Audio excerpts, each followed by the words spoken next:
Hello and welcome. This is Art Cafe episode 134.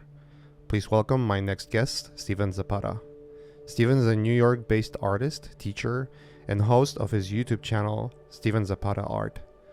In this episode, we take a deep dive into image AI algorithms and how they will affect the future of art and creative work. I hope you'll enjoy this episode. Let's go!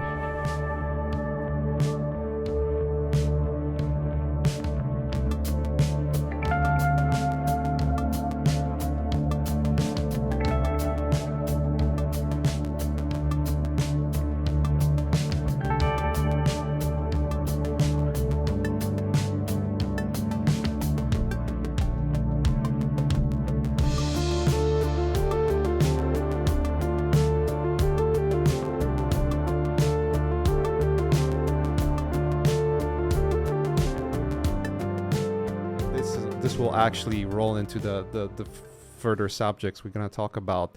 Sure. But the problem with art is generally there's just so much art out there. Yeah. And so many artists out there that you recognize the artist but by their work, not by their name oftentimes. Yep. And unless, I mean, there's like select few, like when I see Alberto Mielgo, like I know that's Alberto Mielgo, okay? Like It's everyone so distinct. It's How could so you not? distinct, right? But there's just so many artists. It's very difficult to remember who's who. And I remember back in 2017 when I went to THU, the Trojan horse was a unicorn, Mm-hmm. and I would meet all of these artists, and they would tell me their name, and I would be like, I don't know who you are. Yeah. It'll be yeah. a similar kind of conversion, and I then have let the me same pull thing up all my the time. art station, and then like, oh yeah, you're that guy. Oh, of course. Yeah. People, that happens to me on stream all the time. People will say like, Steven, you got to check out this person. You love them. And I'm like, I bet you $100. I know their work, but I don't recognize their name at all. And Right. every time I pull it up, I'm like, right. Yeah. Yep. Of course. That's how it goes. That's how it goes. So I've seen your work before. I remember your name before. Actually, there's a bunch of artists who have actually Zapata as their last name too, Yeah. which is Yeah, like there are. very confusing. I think I can name 4 Yeah, like besides me. 3 or There's a lot 4. of Zapatas. Yeah. But one of the things I've watched recently, and I'm pretty sure that's a topic of a conversation that you're getting a lot, was your video about AI. Mhm. And you know, I've put some time away to watch it and study what you were doing there, and it was like really well put together. That was obviously my first reaction. I was like, wow, that's like a really good video Thank to you. begin with. Thank you so much. You know, well constructed, very thoughtful, and whatever. And so obviously to me that was a no-brainer, that it should be a topic of a conversation. And you know, I reached out, and you were happy to join the podcast, and Absolutely. Yeah. we're back with Thank the you Art so much Cafe, for having so- me. Yeah, Yeah. I'm happy to talk about it. This is definitely the most current thing, and also like one of the most interesting things to happen to art in a very long time, I think. And yeah, I'm happy to be here, talk about it from whatever angle you want to. I've been familiar with your work for a long time. You know, I was seeing it back when I was in college. I got used to seeing your work on mood boards back when I was going to school as a student, and then even still when I was teaching back at the same college that I went to, I still had students putting your work on mood boards all the time. And I I'm remember, a dinosaur. I cannot help it. well, you've been making great work for a long time. That's the thing. I mean, Jesus, I think I think like your Showtime work, is that like 9 years old now? Like going on a decade? Is that when you first started sharing that stuff? Because I feel like I was seeing that like back on CG Hub, like a really long time ago. I don't think it was on CG Hub, although Showtime technically started with like more of the photorealistic images. I've done a few, and that was 2012, 13, I think. So it's right Yeah. about 9 years. Damn, But that's was crazy CG to Hub think. back then? I think it was already gone, right? Well, I remember, dude, it might have been because I remember my first studio job. I was still looking at CG Hub at work, and No, you're that right. would have You're right. that would have been right around there. That would have been right around there. You're right. Because I remember talking to Shadi Safari about it, and his story about like talking to Leo about when the CG Hub went down. Yeah. I I know ArtStation was like unsure if it's the right time to like release it, and then Yeah. everyone they knew they were like, yes, it's time, like do it now, Now would be the moment. Yeah. because you remember when CG Hub went down, Mhm. um, there was like 3 or 4 big competitors like popped up right away, Yeah. Yeah. and ArtStation took it all. Yeah, yeah. That it seems to be that's how it usually goes when there's a Yeah, power vacuum like that. If yeah. we could say CG Hub had a power in that situation. It was this But kind of yeah, moment of art, like artists being scattered, like, we lost our home. Like, where are we gonna yeah. go? It was crazy. And it happened out of nowhere. I remember logging on one day, again, I'm sure it was at work, and it was just like they just It's had a gone. notification up that said, "Life is chaos. We're gone." It's like, oh, okay. Yeah, Good God. yesterday is gone. Now it's tomorrow. Hmm. Yeah, that was a very interesting time, and yeah, you're right. CG Hub was up back then. I think it went down around 2015 or That 14. sounds about right to me. Yeah. Yeah, this is as much as I remember. My memory is pretty shoddy, but I do remember that. Mine too, but something in my guts is telling me that I might have seen. Well, I know I saw some of your work on CG Hub, but I think just like when you first started posting Showtime stuff, I feel like it might have been there. But I don't know. You know better than me. Yeah. Okay, so before we jump into the main topic, for which I'm pretty sure most of the audience is gonna be tuning in, Mhm. I would love to kind of learn your path. Like, what happened, and how did you get to the point you are in your life? Mm. Like, where did it all started? Kind of introductionally, who you are. Yep. You know, I'm familiar with your work. There's a lot of people who are familiar with your work. Obviously, your audience on your YouTube channel is familiar with your work, but there's Mhm. always going to be a lost soul who's discovering this for the first time. Yeah, sure. Well, I think my path probably mirrors a lot of people's in our little world, in our little industry. I started drawing when I was, a kid. I had a sister who really reinforced it in me and, sort of told me creativity was good and that you should feel free to be creative and things like that. So she was a very good, positive influence on me right at the beginning. Um, Even her and my family, right at the beginning, they were like, yeah, he'll probably, drop it after a while, but I just never dropped it. Like a lot of kids from our generation, I got into video games and anime, and that kept feeding the desire to make more art. I wanted to react to those things, do fan art, make my own little comics and things like that. I started doing digital work really early. It feels weird to call it that because what I'm talking about is like MS Paint and Kid Pix and things like that on like really early computers. But I started doing that when I was pretty young. That must have been like before I was 10. I must have had my first interactions with that. And I remember thinking like, this is cool. There's something here that What's the led to timeline? If you it's like, what's the time? Like, what's the year in which so roughly you that would started like in CG or I guess computer if we graphics? count MS Paint, would have been somewhere before 2000, like late Okay, 90s. Yeah. And I you're a got a dinosaur too. I guess in a sense, yeah. Yeah, I definitely am. But I loved it. My brother got into later on he had gotten into some 3D stuff and he wound up showing me some of the programs, letting me install them on my computer as well. So I wound up touching 3D too, pretty young. I think I used Bryce 3D, this old program. I think I used that when I was like before I was 13 or something like that, and really thought it was super cool. It was super interesting. I started connecting pieces in my head. Like once I started playing 3D video games, I was like, right, that's okay. So that's how they make that somehow. So really young, played with stuff. I wound up trying out Maya and things like that. Um, so that got me interested in like the video game tech side, trying new and crazy things, but Hmm. I never stopped drawing and sketching traditionally and just like really loved just being in a sketchbook with my pencil.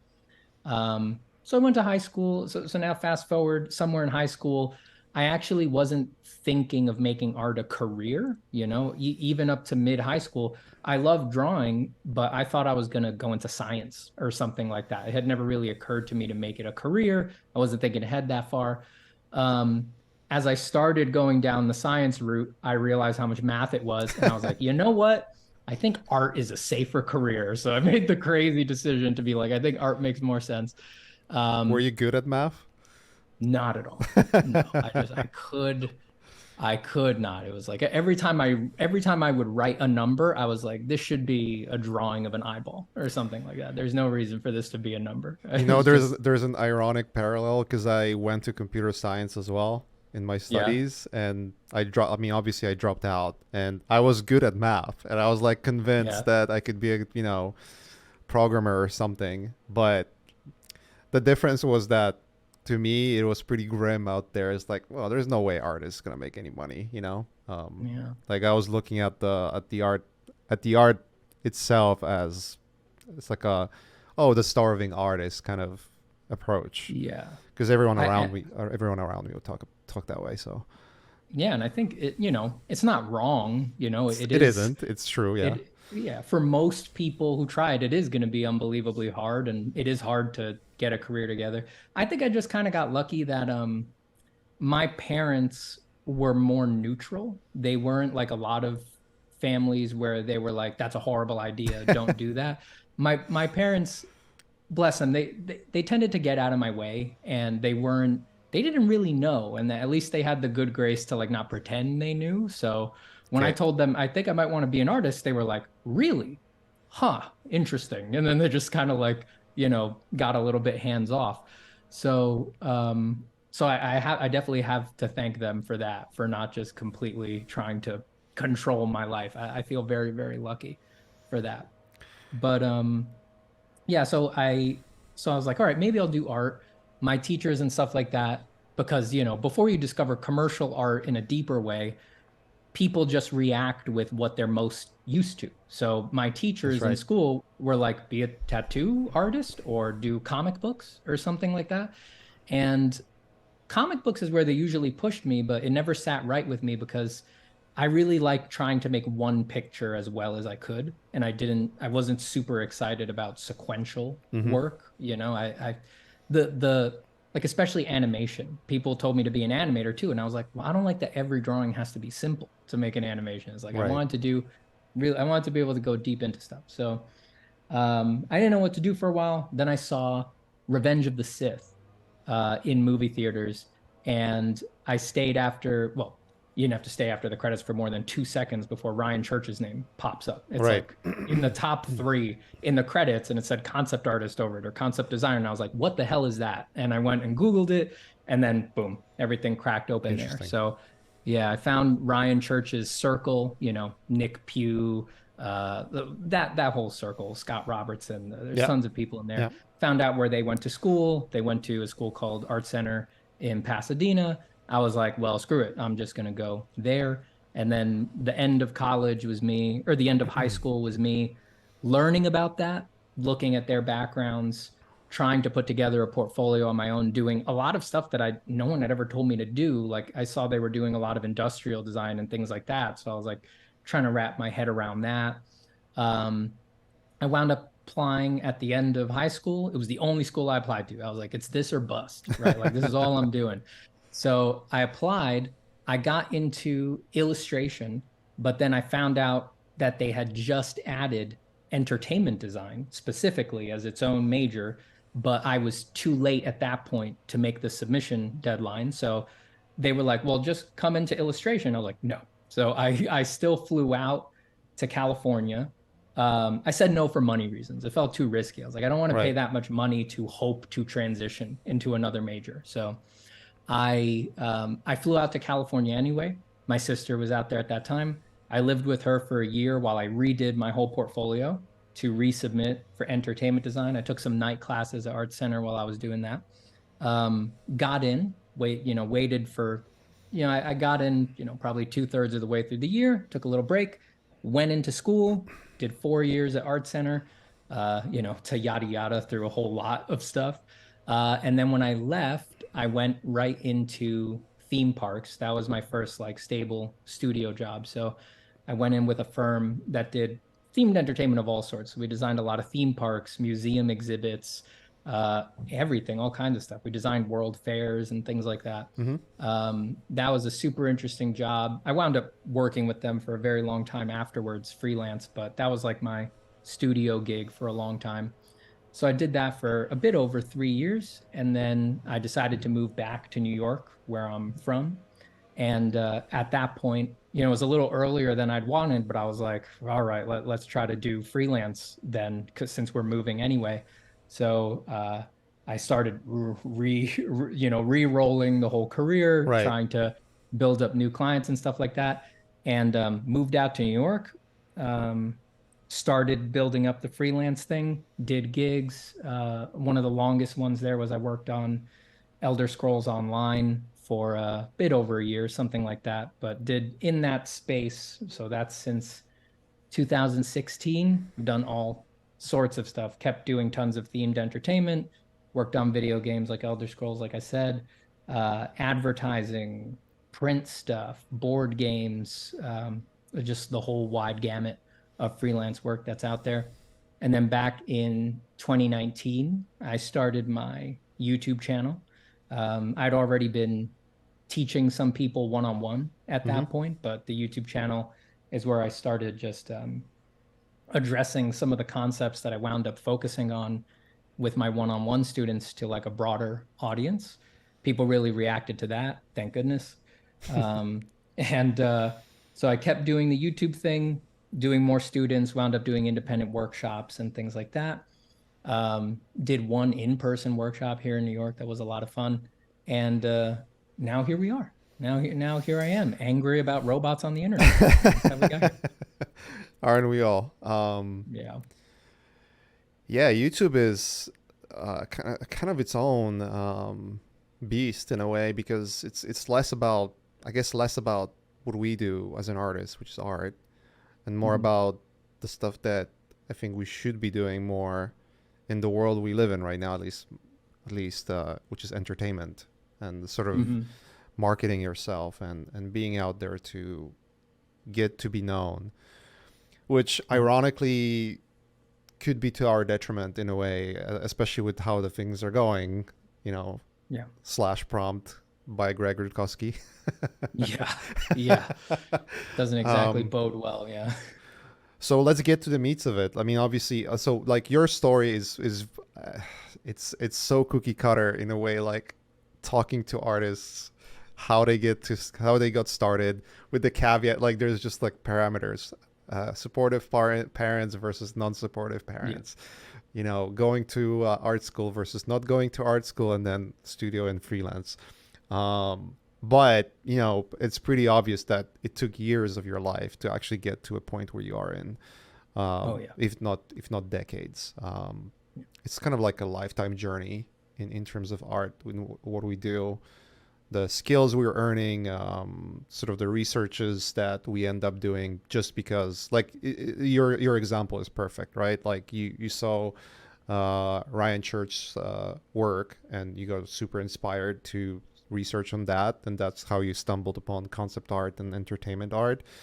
And Yeah. then you got into Art Center, as an illustrator, like into the illustration part, Mhm. but you wanted to do something else because of the research. Like you probably would not known that if you haven't, seen the movie or done Yeah. you could have seen the movie but not watched the credits, and Yep. your path would be completely different. Completely. Yeah, which is kind of ironic that that's basically what happens to all of us Yeah. in a way. I Like, agree. My path is very cookie cutter. Yeah. Like I said, it's very, a lot of us have gone through something extremely similar. Yeah. yeah, yeah. Um, well, I mean, it's. I guess it goes to show that it takes time and effort, at least it used to get to a point we are in. It's very fascinating to me where the things are going, and I've been looking into AI specifically and AI art for quite a while. Hmm. I think the big kind of splash of that was when Midjourney came out.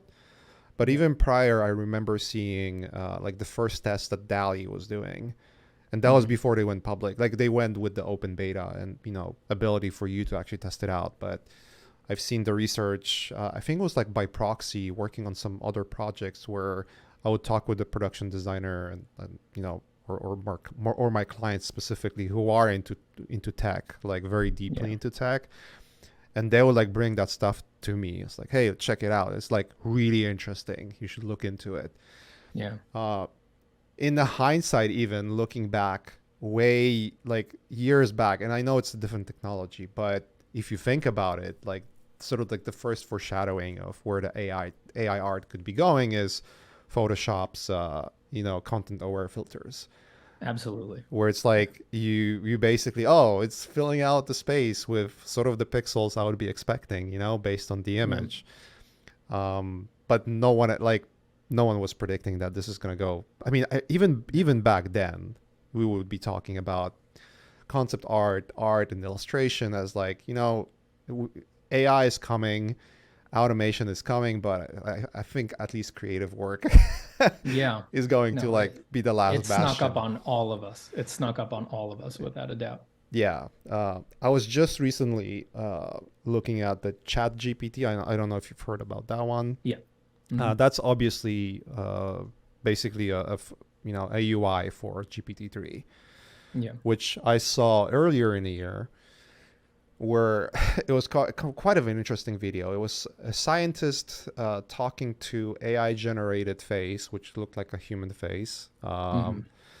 that was run by GPT-3 and having a conversation, like Yeah. meaningful conversations. There's limitations to what GPT can do, by the way. Like people are like super impressed in terms of what it does, but in reality, there's like a very small buffer of memory that is associated with it. Meaning, like if you repeat the conversation, the algorithm doesn't remember the last Right. conversation about the same topic. It's just researches the topic and continues. There's like a small buffer of memory, basically. Right. Uh, but that's obviously something that's going to be solved pretty quickly, Without a doubt. without a doubt. But the most sort of mind breaking, and I think I even tweeted about it like last year, episode I saw was the scientist who's like a AI researcher talking to GPT-3, asking about GPT-4, and the conversation that came out of that was like, what in the hell? Like, That sounds interesting. That sounds interesting. I'm actually going to make a note right now to watch that I later. was I was like, we are screwed. Like just listening to that, because they were like talking about the meaning of AI, and then AI would like come and like, what do you think? Like the guy, I think he specifically asked like, what do you think GPT-3 4 will be? And this AI was contemplating, or at least making a algorithmic sequences that were Hmm. sounded like a philosophical discussion about what GPT-4 is going to be, Yeah. which Yeah. was crazy. Which was Yeah. crazy. Now, anyone who doesn't know what GPT-3 is, it's obviously like it's basically a chatbot in a way. A chatbot that might trick you into thinking there's another person on Correct, the other side. A correct, very correct. good chatbot. Yeah. And I did try the Chat GPT, which is basically GPT-3, and we did like bunch of like different, you know, like one of the companies that I recently funded with Emily, Shibuya XYZ. Like we literally Mhm. asked GPT-3 what is Shibuya XYZ, and we looked at the answer and we're like, with some tweaks, it's basically our elevator pitch. Like what the fuck? Damn. Like we don't have to hire a copywriter anymore. Like that's Yeah. it. Like we just found the answer on how to present Shibuya. Let's try a couple of more times and see what the answers we're gonna get. It was actually was kind of disturbing to read it because it was Yeah. just so accurate without context. It was just the context gathered from the internet conversations and whatever the algorithm is using, right? Whatever the data set that the algorithm is using, it was just like, what in the hell? That's How kind of utterly that's kind of weird. wild. Had you put a lot of writing out on the internet about Shibuya before you asked that? Like, I how mean, much there's a did it bunch have of to like go off of? publications about what Yeah, we do and blog posts and white papers, and it just went. I guess it just kind of crawled through that real time, just and dug them up. then brought like it was the instant. Like what the hell? Cool, cool, man. Crazy, Great. crazy. Seems to me that that's where the art is slowly going into, and what I found really interesting about your video is how deeply you went into the subject, because like if you just look at the kind of the forums or social media discussions about this between artists, it's very shallow for the most Mm, part, and it's usually just arguments, like it's people arguing either against or for, without yeah. really like having any deeper thoughts or any deeper research where this data is coming from and all that. So my big question is like, how did you go about making that video? Like, where did you like, what was the thought process for you starting? Like, how did you gather that information? How deep you went? Did you like ask other people for help to kind of find Hmm. out where that data is? Like, I'm really curious, like your thought process of approaching that subject. Okay. Yeah. So yeah, definitely for anyone who hasn't heard it, I would advise them to go. You're going to be horribly confused if you haven't heard it. So I would, to plug my own video, I'd go check it out. It's called The End of Art, an Argument Against Image AIs. It's over on my YouTube. Um, but so I had also had the image AIs on my radar for a long time. I was watching, YouTube videos talking about the initial research papers years and years ago. Just I Yeah, remember pulling them up at people's offices and things like that. So I can kind of like date, the moments where I cross with it. But yeah, like you, I was interested, and um I remember showing some other artists and them being like, so? And so I was definitely like the most like, isn't this weird? Isn't it weird that it can do this? But I wouldn't say that, yeah, I didn't have the urgency back then. I took it, I was very interested, but I wouldn't say I was like taking it super seriously. right. Like I didn't extrapolate out to how quickly it was going to accelerate and really how good it could become at what That's it the does. culprit, right? Because I think even years ago, when you would look at those white papers, you were presented with imagery, and you could extrapolate the idea. Oh, like this like really disruptive. Yeah. But how close are we? Like that was always sort Yeah. of like the element of the doubt, right? Yeah. And if you thought it was really close, who are you gonna tell? Like you come off like an alarmist weirdo. Like Like the Chicken you're just Little, yeah, like who would believe you? And for good reason, right? right? There wouldn't be, we don't these kinds of things, these kinds of technological advancements are once they show up, who knows? They're just these black Right. swan events. It's like no one really knows what's going to happen. We're sort of all discovering it day to day as time goes on. But I so I had them on my radar for a long time, always vaguely interested. Um, I had as I started taking on more and more students, a lot of what I found students were struggling with was motivation, which is a weird word, but motivation, feeling comfortable making art, doubt, not being able to trust themselves or that they should be making art, all sorts of like, if you only need to scratch a student a little bit to find out that that's really what's bothering them instead of like technical questions about Right. drawing a lot of the time. So I found that myself as a teacher, I was taking those questions and those problems more and more seriously as time went on. And then I would say, so definitely this current moment with AI, where it has become unbelievably relevant and it's everybody's paying attention to it, is like I feel like I had some phone calls with students where I was saying like something's going to happen here. I think I was having those phone calls like if I remember correctly like June, I want to say May, June, something like that. So that's pretty This year recent. or last year? Yeah. Yeah, this Okay. year. So and I think that like, Dali and stuff really started getting written up in mainstream news and like what was that? I want to say that was July or August. So even though Mid Journey came out end of May, I think. okay. End of May, early June. I Because I remember I remember going on like a short vacation trip, and instead of like enjoying vacation, I was just on Discord with Midjourney. It's like, Yeah. what the hell is going on? Yeah, I You know I what I mean? remember. That sounds right. That sounds Yeah, right to me. So an important thing to remember here is that it's pretty recent. You very know, it's recent. pretty Yeah. it's very recent. But I had um I had had conversations with students before where I brought it up. So this would be earlier, maybe a year before this, where it was sort of like a bullet point. I was like, there's all sorts of stuff that could happen in art, and just bringing that up as like a bullet point, like who knows what that's going to do, and encouraging students to like take that seriously and like have that sort of adjust what their motivations are, what their Right. incentive structure is, things like that. But I can definitely say with confidence that every time I mention that, even my students thought I was crazy. They were like, okay, Stephen, like, sure, let's focus on the other stuff. Um, so once it hit hard, I felt like I was already worried so much about students' motivation that I basically immediately snapped together in my head that this would be a huge demotivating factor for students. What was the event that made you believe that that's the moment? Like, what was that moment? Do you like remember there was like something specifically that you saw, Yeah. or like a bunch of It minor was things that that?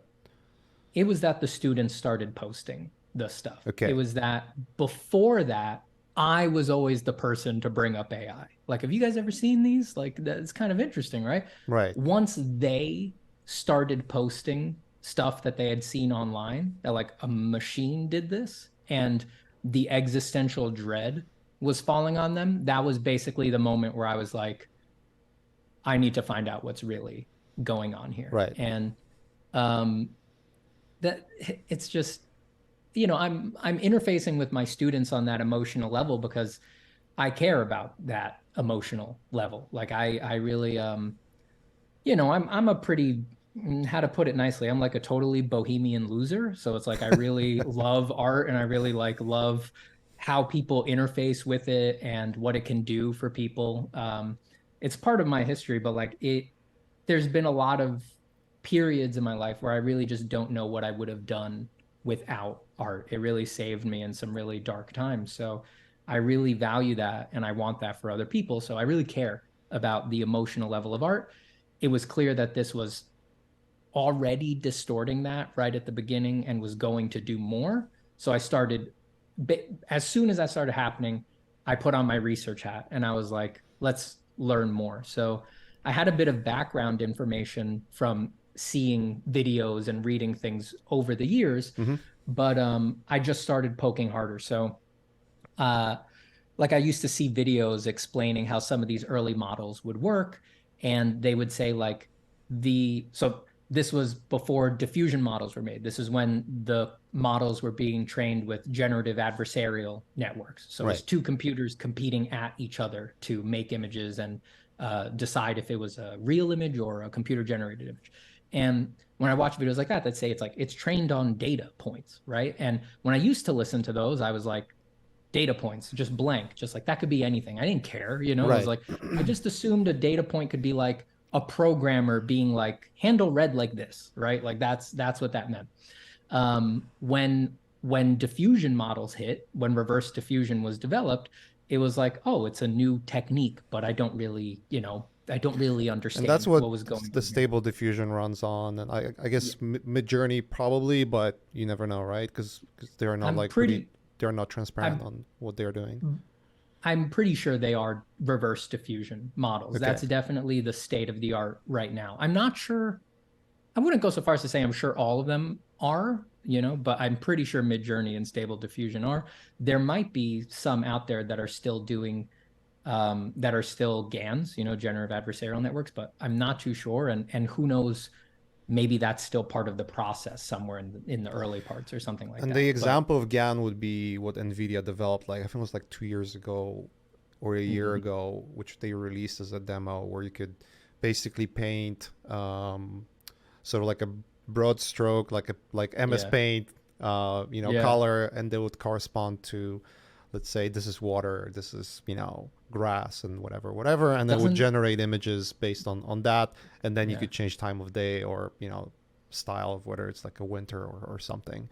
So I remember Doesn't that that. seem quaint now? It's like, you were still Oh, it's drawing just something, whatever. even if it was just a paint. But now it's like, oh God, that was nothing. That was That's nothing. such an old school technology. Oh man. A year ago. Yes. Yeah. So I started looking into the stuff that I was ignoring before. So I just went in and I was like, all right, what's the data? And I was like, oh, it's images. It's just full images that they're being trained on. I started learning how diffusion models worked, which honestly, the way that a lot of machine learning works, the the business end, like the actual model that is created, unfortunately, and I'm not a math guy, I'm not a computer science engineer or anything like that, but um, they're a bit of black boxes. Like Hmm. the models that are generated, no one quite knows 100% like how it comes to the conclusions that it does, something like that. But so honestly, researching those methods sometimes raised more questions rather than answers, but I think that it had me asking the right questions. Got it. So as I did those researchers, instead of putting me at ease, it made me see, oh my God, there's huge problems here. So the next step in the process was, first I started reading what the companies were saying about themselves. So I read, just for all of the models, I just read their disclosures, their like public statements, their research releases. So the one for Midjourney, for Stable Diffusion, for Imagen, for all the ones I could get my hands on, they they put out a statement that's for the public, like here's what our thing does, and they'll put out a statement that's for researchers that is a little bit more in depth, and I would just read them. And I was surprised by some of the things they would just flat out say, like what is in the data sets. And they're just like, it's just there on the front page. They're like, yeah, just so you know, this is horribly biased and it has gore and pornography and stuff that we wish wasn't in there, but fuck it, and they just put it up there. Um, that led me to investigating the data sets. The one that's everybody's talking about these days is Lion and their various offerings. So things like Lion 5B. Um, and as I did those So, researches, so I was, Lion is a data set, right? That yes, they're using. Okay. yeah. So Lion is the organization that is collecting, well, that is distributing, let's say, because it's a very complicated system, but they're distributing these different packages that they tend to name after themselves. So they'll Right. name one package Lion 5B, Lion 2B, but we should be clear that they do have a variety of packages Mm-hmm. that do different things, are skewed in different ways. Some of them have like aesthetic weights. So they're sort of pre saying, like, we think these images look better than other images and things like that, which whole can of worms. But yeah, that's what Lion is. Once I started looking into that, then that clicked the next step where I was like, this is clearly bad. There's got to be other people who are angry about this. And I don't know. And I just don't know them. I don't use Twitter, but I was like, where are people the most angry? Twitter. So then I went on Twitter and I just started searching. I was like, who's angry? And then I found people like Carla Ortiz had already keyed into a lot of this stuff. She was angry. Well, I could do a long list of everybody who was Sure. mad, but I wasn't really up on what they were finding because, like I said, I didn't use Twitter, right? So I sort of opened up Twitter for the first time in a very long time to sort of go looking for problems, because that's where they're at. So I know the then I st- community is very divided. Sorry, I'm going to interrupt you here. But yeah, I know the no, community it's is fine. very divided because there's definitely artists that I know and respect that are just looking at it and like, this is like clearly wrong. And Mm-hmm. there are similar amount of artists that I admire and they're great and I love their work that have quite the opposite opinion. Yeah. They're treating it as a tool. So it's very interesting.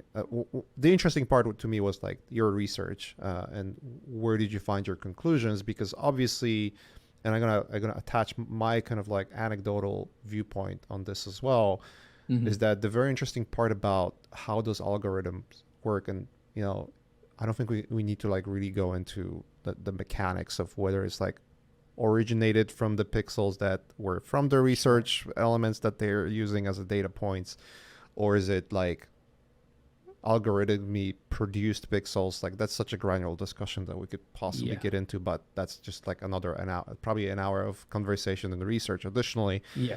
to me, on like the very surface level, and I'm pretty sure we're gonna get into this as well, is that when you type an artist's name into a box to say, let's make the art look like H.R. Geiger or the most used Greg Rutkowski, which is unironically even like a template in some of those diffusion Yeah. models.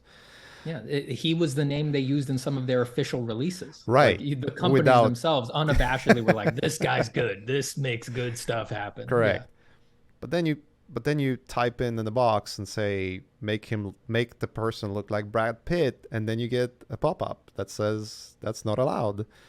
yeah, So what is happening here, right? So yeah, I just want to kind of like that's sort of like where my biggest concern is. But yeah, let's continue. yeah. Well, to touch on, We're talking about well, Lion, by the way, and like the yeah, kind of like what your discoveries and like, oh, this is kind of scary yeah. So the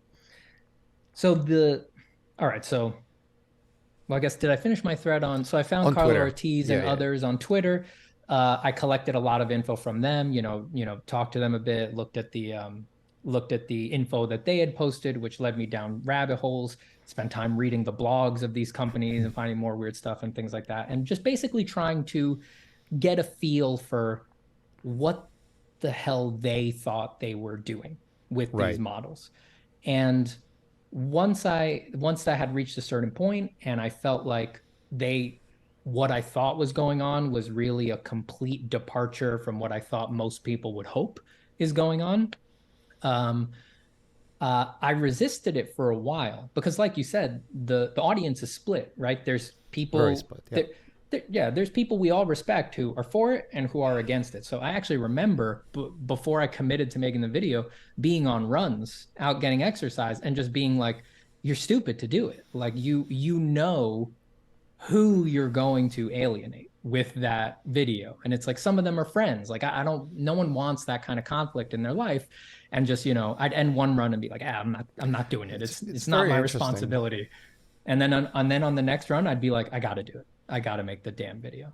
But I didn't feel good about it when I committed to making the video. I I wanted it to do its job, but I had a lot of worries about it. I had a lot of hesitations, and I went in with a lot of trepidation, worried about, yeah, who I would alienate, and just who would think that I was basically coming directly after them. Don't you think Um, that that's the problem, that the community is so tribal? I mean, it isn't because there are communities that are extremely tribal and like extremely, obnoxious about it. I don't think art community is that. There yeah, there's obviously a lot of noise, and I usually just don't listen to those kind of people who argue for no yeah, reason. I mean, at the end of the day, you're arguing over pixels. Like let's just face it. yeah, That's not a world's biggest problem.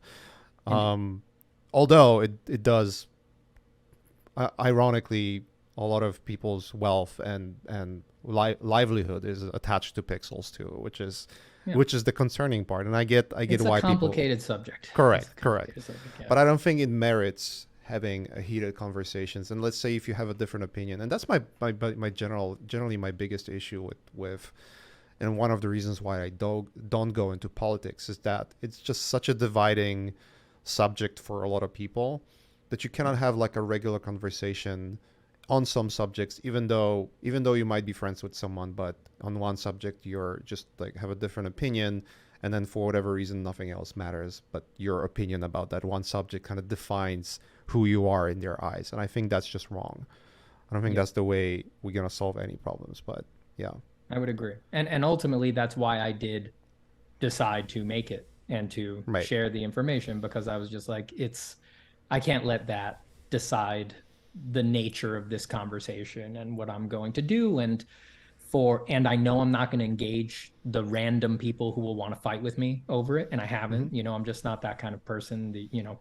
Angry comments or messages, I've ignored them. I Yeah. don't, I'm not that's interested the in that. that's the way to go. Indeed. And I knew that the people who I was worried about, if they wanted to engage me directly, I'd be happy to have a totally calm Sure. discussion with them about it. And I'm not angry at any individual end user. I'm really not. That's the other thing here. It's like anyone who's just using Stable Diffusion, is they're reacting to incentives and what is out in the world. My problem is with the system. It's with the companies and the people who are Right. distributing these things and who made this possible with no input, no oversight, no nothing, no regulation. It seems they didn't even ask anyone what they would have wanted in the world. It's just certainly they didn't ask for consent. But I think that um, so for anyone who just has no idea what we're talking about here, the data sets that these programs are trained on, and my real focus is on the nature of the data use, right? Are the data is collected indiscriminately from the internet. And I say indiscriminately, not lightly. Like I said, you can read the researcher release for something like Imagen, and they just say straight up that these data sets have hundreds of millions or billions of images in them, and we know some of it is awful stuff you don't want in there. And, it was It's collected whatever. Okay. indiscriminately. Okay. It's just whatever. So it's, and it's from everywhere. It's from all parts of the internet. It's not just from art sites. It's it's trawled from websites that have art, but it's also like if you look through it, there's just vacation home listings and people's home data and private data, and it's just anything that it can pull that is an image and has some amount of descriptive text. So it's collected indiscriminately, used to train the model, and then the model, at least in the case that's most pertinent right now, Stable Diffusion was released open source with that ill-gotten data used to train it. And so much of what we hear these days about the genie's out of the bottle and there's no stopping this thing is acting like there's a million open source products out there that can't be put back in the bottle. But I just want to remind everyone that no, it's just one. It's It was just one. Stable Diffusion. They made the grievous error that is fueling the oxygen around that particular narrative and is allowing people to sort of give up on fixing this or finding out what's going on. I just want to remind people that it was the bad decision they made, and it was a very All it takes is singular. one lawsuit, really, right? Yeah. All it takes is a really one big class action lawsuit that goes through. Obviously, the big problem is that a lawsuit like that requires a lot of resources and a lot of time, Mm-hmm. and usually companies adapt to that. I've listened, or I've been listening to this podcast recently. It's called All In Podcast. It's I've heard of it. David Sachs, Jason Calacanis, I think. There's a bunch of Mm-hmm. other like billionaire, entrepreneurs, and they've touched upon Chat GPT and other GPT models, and like not necessarily Stable Diffusion.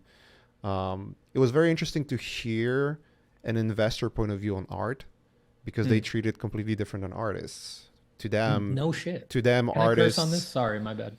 to them, yeah, it's totally fine. To a lot of, I'm not saying specifically them, but a lot of people who are in the business of making money from emerging technologies, the comment would be something along the lines of, artists.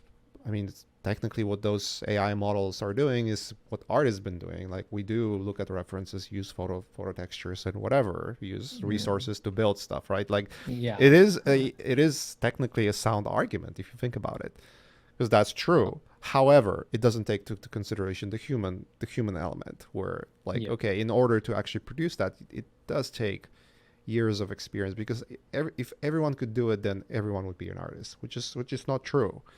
Yeah. So that's one aspect. I know, and this is where they were talking about the Chat GPT, the consensus between those guys were that the big battle, where all the like sort of like the blue water money is, like the ocean's yours, is Mm-hmm. data sets. Who's gonna own them? Because Yeah. if you can imagine that, let's say Disney or Warner Brothers, or I don't know, Google, Apple, any of the big corporations, uh, with the magic wand, will have an ability to own it, like legally own it, Mm-hmm.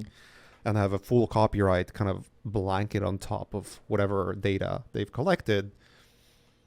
Now we are in a territory where the derivative of your work is copywritten and your work isn't, right? That could Yeah. potentially go. I don't think it will, but could potentially go that there. I think that would be challenged. Like that specific thing would be challenged. It would be a horrible battle to to fight for an artist for art community. Oh God, yeah. But definitely something that the art community could. I mean, all it takes is one prominent artist to file a lawsuit. That's really what it takes. Very interesting, very interesting. And this is something I actually want to research into. But I've heard that Quora is actually suing. I think they're suing Microsoft. I would have to look it up. The website Quora, Yeah. Quora, Because they have open source. I think they're suing Microsoft for GitHub AI, because GitHub AI is using Quora. And I would have to I would have to research. This is something I wanted to do. I just always run out of time. But if that's true, an open source community is basically arguing that you cannot use open source language to then package it and sell it, right? Because that's illegal. Yeah, we should hope so. I just think it is. Obviously, again, not a lawyer. I would have to do a research about this. And this is something I'm probably going to look into more recently.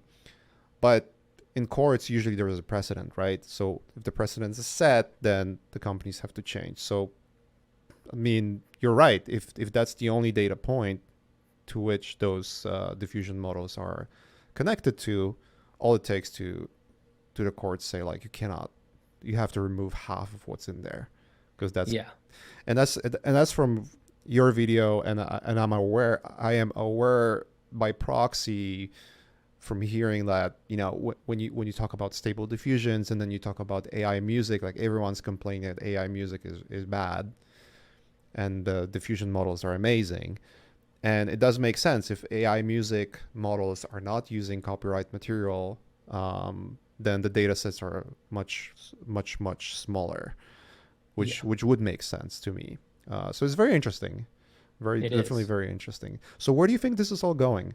Like, what do you think is going to be? Because obviously, okay, you see one sort of major mistake that's there. Okay, there's a data set. All of those, almost all of them, if not all of them, are pointing to that data set specifically, correct? Yeah. And so what's the difference between, like, let's say you hear about like the stable diffusion, the in paint, there's the one called like waifu diffusion, which is like specifically for anime, and it's doing incredibly well with anime, related stuff. Now there's a new one coming out called unstable diffusion, which is stable diffusion specifically for not safe for work images. Got it. So all of those are using the same data set, though, right? And they're just different modeling models. That's how it works? Yeah. Well, the interesting thing is sort of going back to what I said before, that for now, the most egregious error is specifically stable diffusion, stability AI's error. Because stable diffusion was released open source and they really put very little strictures on what you could or could not do with it, most of the spinoffs are, they're just stable diffusion out of the box, maybe with some fine tuning, which is a technical term for something that you can do. But any system that is using stable diffusion as its base is using stable diffusion as trained on the Lion data sets. With some possible small modification, which I want to be clear when I say the modification I'm talking about, this technical term called fine tuning, is not removing anything from the data set. It's still fully trained on it. It's a technical process that allows it to do a specific thing. So for it's example, Lion, stable diffusion, and then whatever the algorithm changes that interpret the data in a different way to fine-tune the data. Okay. Yeah. So for example, DreamUp, which is DeviantArt's AI offering that they recently announced a few weeks ago that caused a huge backlash.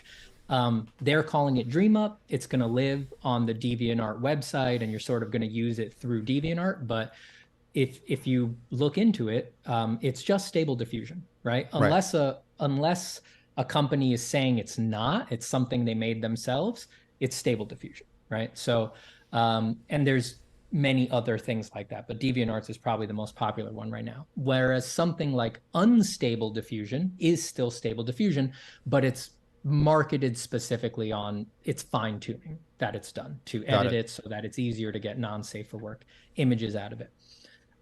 So where do I think this is going? Well, I think the first thing that's going to happen is that a lot of what you've been alluding to, right? Litigation, legislation, people getting sued. I think we're going to see a lot of that. I think that is in the immediate future.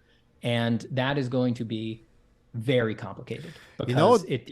let me just like, and Go ahead. I hate interrupting, and I get called out for doing it a lot. But I need to say Look, there's a this. lot of stuff to, it's But I need interesting to say stuff in this.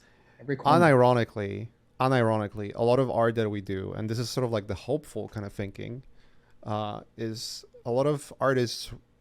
Most of I would even say most of the art. Well, maybe not most, but most of the professional art. Let's say your Gregor Rutkowski and Steven Zapata and Maciej Kuchara. Like a lot of that art that's being released is done for studios like Disney, like Mm-hmm. Apple, Adobe, Google, Yep. whatever, right?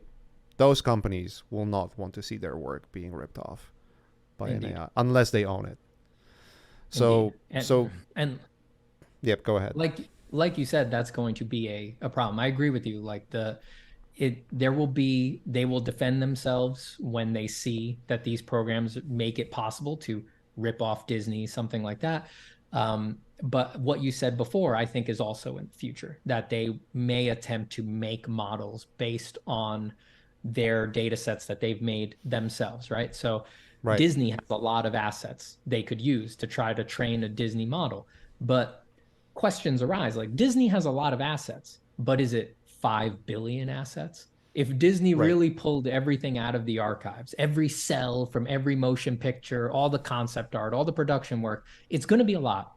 But is it in the billions? Because it seems for now, the sheer volume and variety of what is in the data set does contribute to its overall quality. So that's a technical question. I'm not in the position to answer that. But if it's not enough to make a good model, then they will need to rely on something like Stable Diffusion as a base. So in this case, instead of Disney making, the Mickey Mouse machine, whatever they name it or whatever, they would use Stable Diffusion like these other companies have as a base and then fine tune it to produce the Disney effect. If Stable Diffusion is found to be uh, troublesome copyright wise or legally, Disney is going to avoid that no matter what. A lot of Right. people seem to think that these companies are just like maniacal evil beings who they're just going to do the worst thing at every choice. It's like, no, they're afraid of litigation. They still are. They don't want to They do are something that's just going to guarantee they're going to get a sued. They're not hundred going to do that. percent. When you work on the Yeah. film or animation, and you work with like photoreal elements, when you do like photoreal illustrations and you use photographic Yes. elements, they always ask, "Where's the source? Like, Yep. where did you pull the source?" If it's a known actor from the movie that they made, they don't care because Yeah. the actor is not gonna sue them for like an image that was made from the movie that they did for Yeah. the company that owns their like image in perpetuity basically. Yeah. I'm glad you said that because there's a lot of bad arguments flying around online of people saying like, people have always been stealing with photos in the commercial industry. And No, it's like, no, you you've get a clearly lawyer never done the that job. reaches Yeah, out that to doesn't you happen. and ask you Yep. specifically, where is this coming from? Like, even, I mean, it maybe that would be a good argument, like, let's say 10 years ago, because Hmm. companies were not doing that, but now that, like, all of them do. Pretty Yeah. much Whenever every I hear project that that was, argument, yeah. same. Every time I hear that argument, I'm like, you've just never done the job. That's Yeah. just you. You don't Yeah. actually know how these work. So that's going to be so that'll be interesting if they have to do that. If we can get this on the record in court, if we can litigate against it, legislate against it, I think that will prevent stuff like that from happening. If it doesn't, let's say a company like Disney does have enough data to make a good model on their own based entirely on the sheer amount of stuff that they've made. They rip out every frame from every movie and use that as a training set. Um, Carla, actually, when I was talking with her and Stan Prokopenko over on Proco, I think her take on it is probably the most realistic way forward, which is that you need some labor protections. I don't think that that's unreasonable. So, an example of that is if you want to work international, right? If you want to move over to, let's say, the United States to work from another country, you need to qualify to earn a visa to Correct. work. Yeah. And the company that hires you, they can only hire so many people on that visa. There's certain ratios that they need to maintain of hiring Americans, right? And many countries have strictures like that.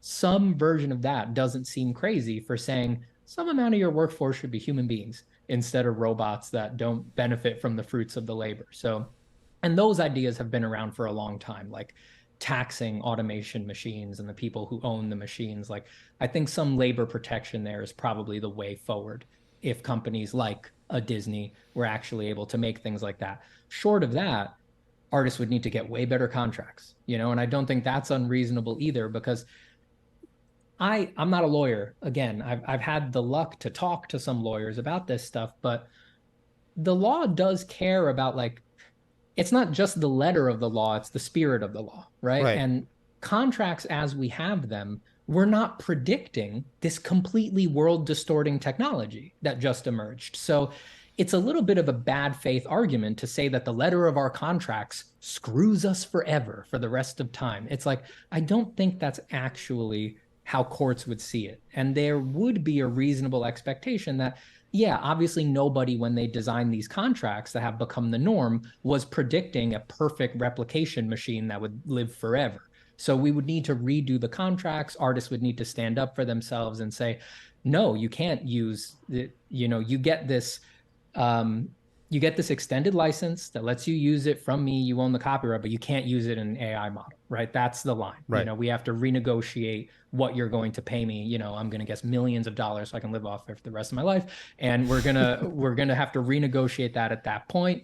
I think that it's pretty reasonable that something like that would need to happen, or else those big companies are going to suffer for it. That's my guess. There would be some, who knows, it's crazy once things get into court, but I think it's an argument almost everyone would want to hear. Everybody would be like, yeah, we have to hear this out.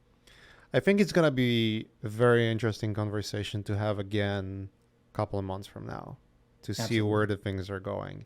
I'm going to ask you one more question about this, because, I mean, this is a very interesting topic, generally speaking. I think that's something that just needs to be discussed over and over with more data, more research, less arguing. I don't think arguing gets anyone anywhere. It hasn't been working great so far. No. And the big problem with arguments is that, like you said, and there's so many examples, people use anecdotal data to argue about their points, or something that they read in the headline. Oh, I've read in the headline that this is going to do that, therefore this must be true. What if the headline was written by AI? Did you think about that? So there's a lot of unsolved problems in the data sets, not data sets specifically, but knowing what those data points are. And that's one of the reasons why I really appreciated your video, because it seems like that was the first video about AI art specifically that I watched that even mentioned any of the data, even has a mention. I don't know if you've listed links to your findings or not. I think that would be really helpful. There's stuff in the description. Okay, great.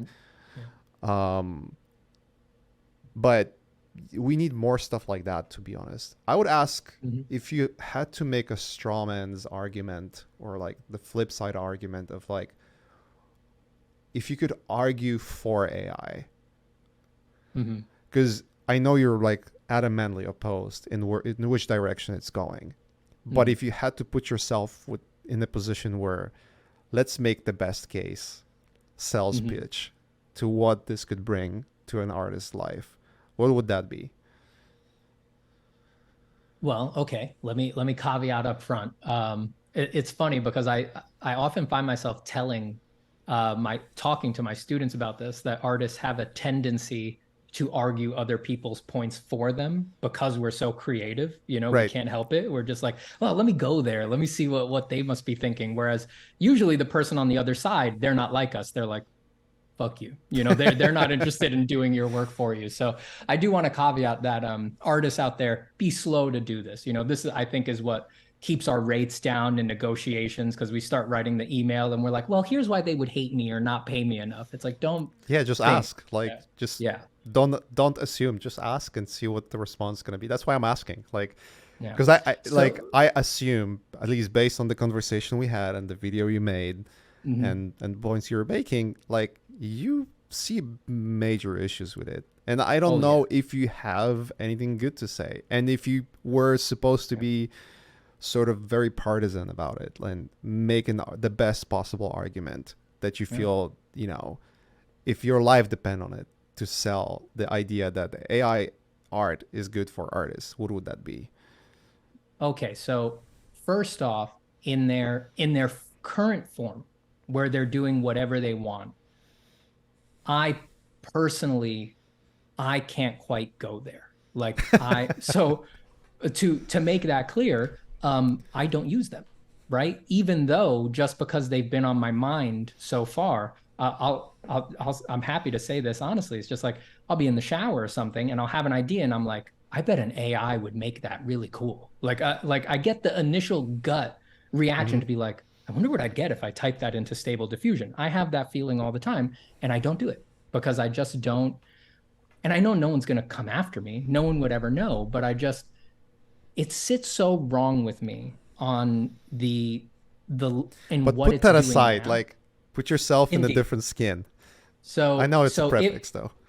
if I imagine the data stuff fixed, right? Let's just imagine a world we don't know is possible where the data stuff gets fixed and the AI is still just as good. It's great.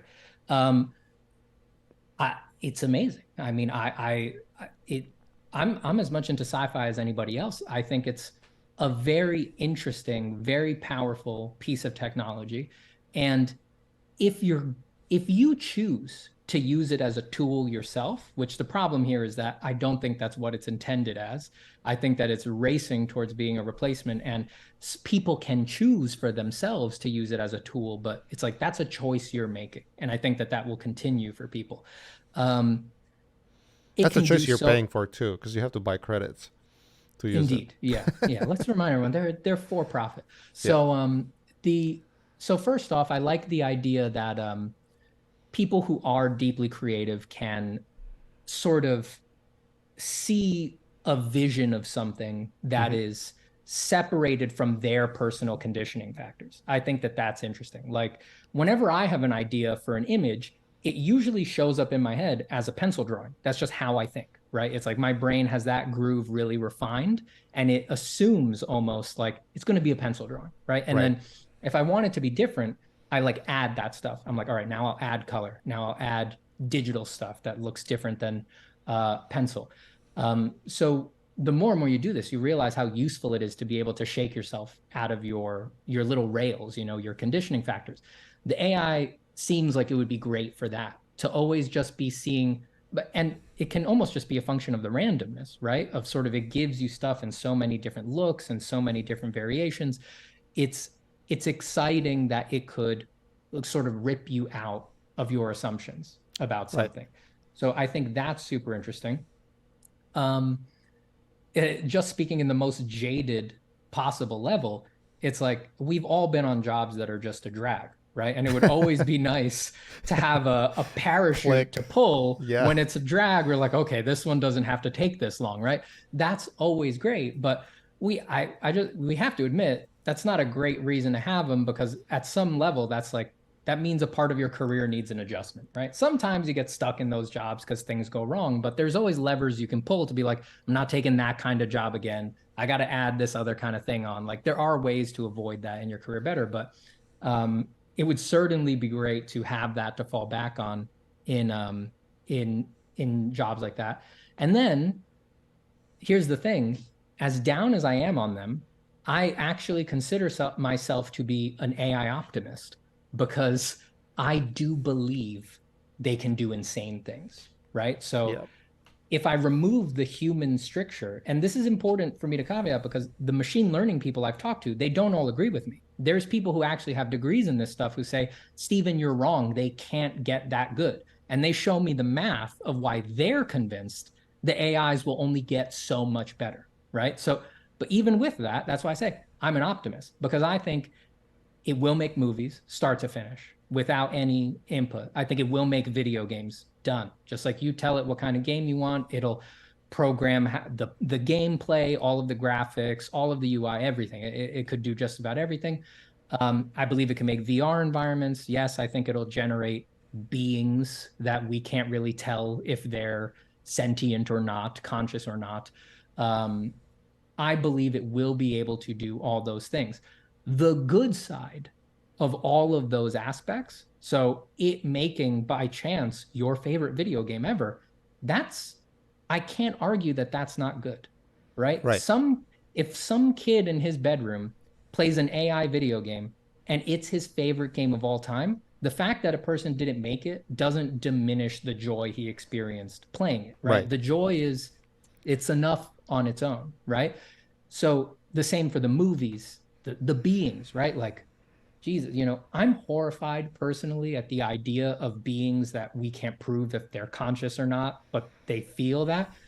I'm horrified at that. But people with no next of kin, just stuck in convalescent homes, just bored out of their minds for the last few years of their sickly lives, for them to have someone who feels like a real companion that they couldn't possibly differentiate between that person being real or not, it's a little dystopic. But again, if they love it, who am I to say that that's not an unabated good for them, It's right? very Black Mirror like, but I think we're possibly in a living in positive, it. yeah, We're possibly in a living in it. positive way.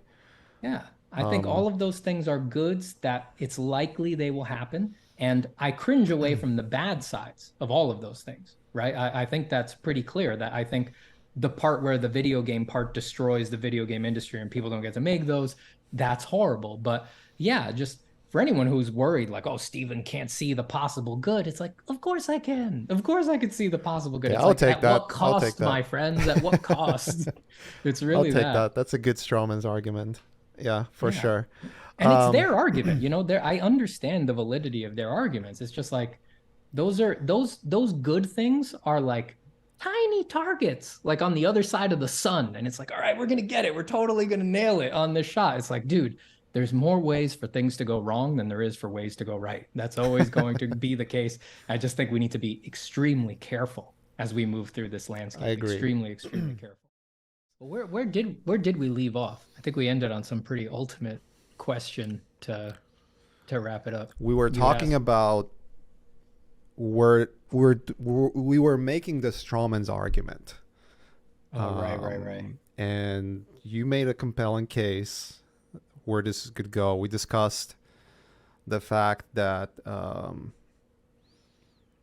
you know you like you mentioned, when you think about art, you immediately think about, like, when you envision a concept, you're immediately envisioning it in the way it would look like as a pencil drawing or something. Right. So it definitely opens up quite a lot, like It creativity, does. allowing you to sort of like, okay, this could be imagined in a way like your brain wouldn't imagine it, and maybe that Yeah. sparks more ideas. Yeah. I think to follow up on this, actually, I'm pretty sure you met people in your life that are like creative by nature, but Mm-hmm. they just completely lack a skill, Yeah. specifically in you think that their creativity would excel in, Mm-hmm. like people who have amazing ideas, but they lack of utility of making them. And Mm-hmm. there's this paradigm in which you have someone who is, maybe their vision of what things should look like is very specific, but once it's done correctly, it's just amazing, like something you've Mm-hmm. never seen before. But they cannot translate that, and then maybe they can hire artists, like work with artists, work with the team to bring that vision through the iterations, right? Mm-hmm. To eventually get there. But that creates that friction of production. That's sort of like almost like a waste in a way. Like if you just think about it very kind Right. of in a very what's the best way to describe this, in a very ironic approach, like Mm-hmm. ironic and jaded approach. It's like, oh, it's such a waste of time to Yeah, get it's there, very right? cynical. Yeah. Cynical, yeah, that's the word I was Yeah. looking for. I get it. It's we have to be careful with our cynicism because, and I'm not, I want to be careful not to make it seem like I'm pointing this at any particular person or anything, but um, there's the conversation around this stuff is difficult because it's like it's weird for brand new people to evaluate this. Like what you mentioned before, the investors talking about art and how you said they think of it completely different than we do. I think that it should put up some alarms to hear an investor, probably someone who I don't know them personally, but let's just assume they've never spent a day in their life thinking about art. It's not that unbelievable to me. It's weird to hear them say or hear that they would say, yeah, but the AI is learning how to make art the exact same way people make art. It's like, it should give you a little bit of pause that someone who's never actually tried it would just sort of regurgitate that common argument. That gives me a little bit of pause. I don't think that's where So, this argument is coming from, to be honest. I mm, think this argument probably comes from and having to deal with enough people that think that way. Like it's pretty clear once you deal with enough people who think that way and actually get to know them enough to understand what kind of motivations drive their lives. You will like understand that this kind of talking comes from a point of removing frictions because the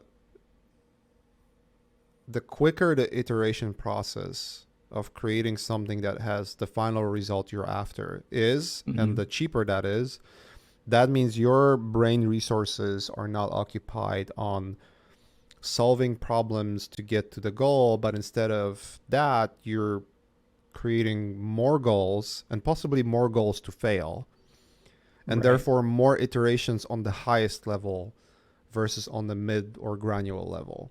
Right. You see that point? So let's Yeah, I see what say, you're saying. We're imagining a truly creative person, someone who is really they are genuinely very creative. Their ideas are, let's say, good. They have really good ideas, and it's ironing out the process for them. Is that who we're or sort of even imagining here? or even if it's just purely a business conversation, right? Like, Hmm. what is the best way to make, like, let's say, quote unquote, make money by creating assets, right? Is it the production process that are going to take you and the resources that are going to take you to create the asset that potentially is not going to sell, or Hmm. creating thousands of assets? It's like what VC investing is, for example. Like VC investing is, Right. for the most part, is about investing in multiple companies with the Yeah. hope that one of them becomes Uber, for Yeah. example, right? Yeah. So if you can diminish the amount of investment that needs to go into one particular thing, but this one particular thing, you can have more of those, like 10x, 100x, more of those Hmm. finished products. And Yeah. one of those will create those, uh, amazing returns. That's far better business, proposition. Yeah. And I mean, I'm I have to detaching admit. myself, Yeah. like I'm being sociopath about art right now, right? Like I'm Sure. Yeah. detaching myself emotionally what art is, because obviously emotionally for me it's a lot, right? That's my Yeah. whole life. Yeah. But looking at it from like, I want to put myself in a position of the other side of the argument, kind of Yeah. like see how I feel about that, and try to kind of like find the argument to be there, to be in that spot. Yeah, well, I think the monetary incentives there, if we're looking at that, like what's the best business move?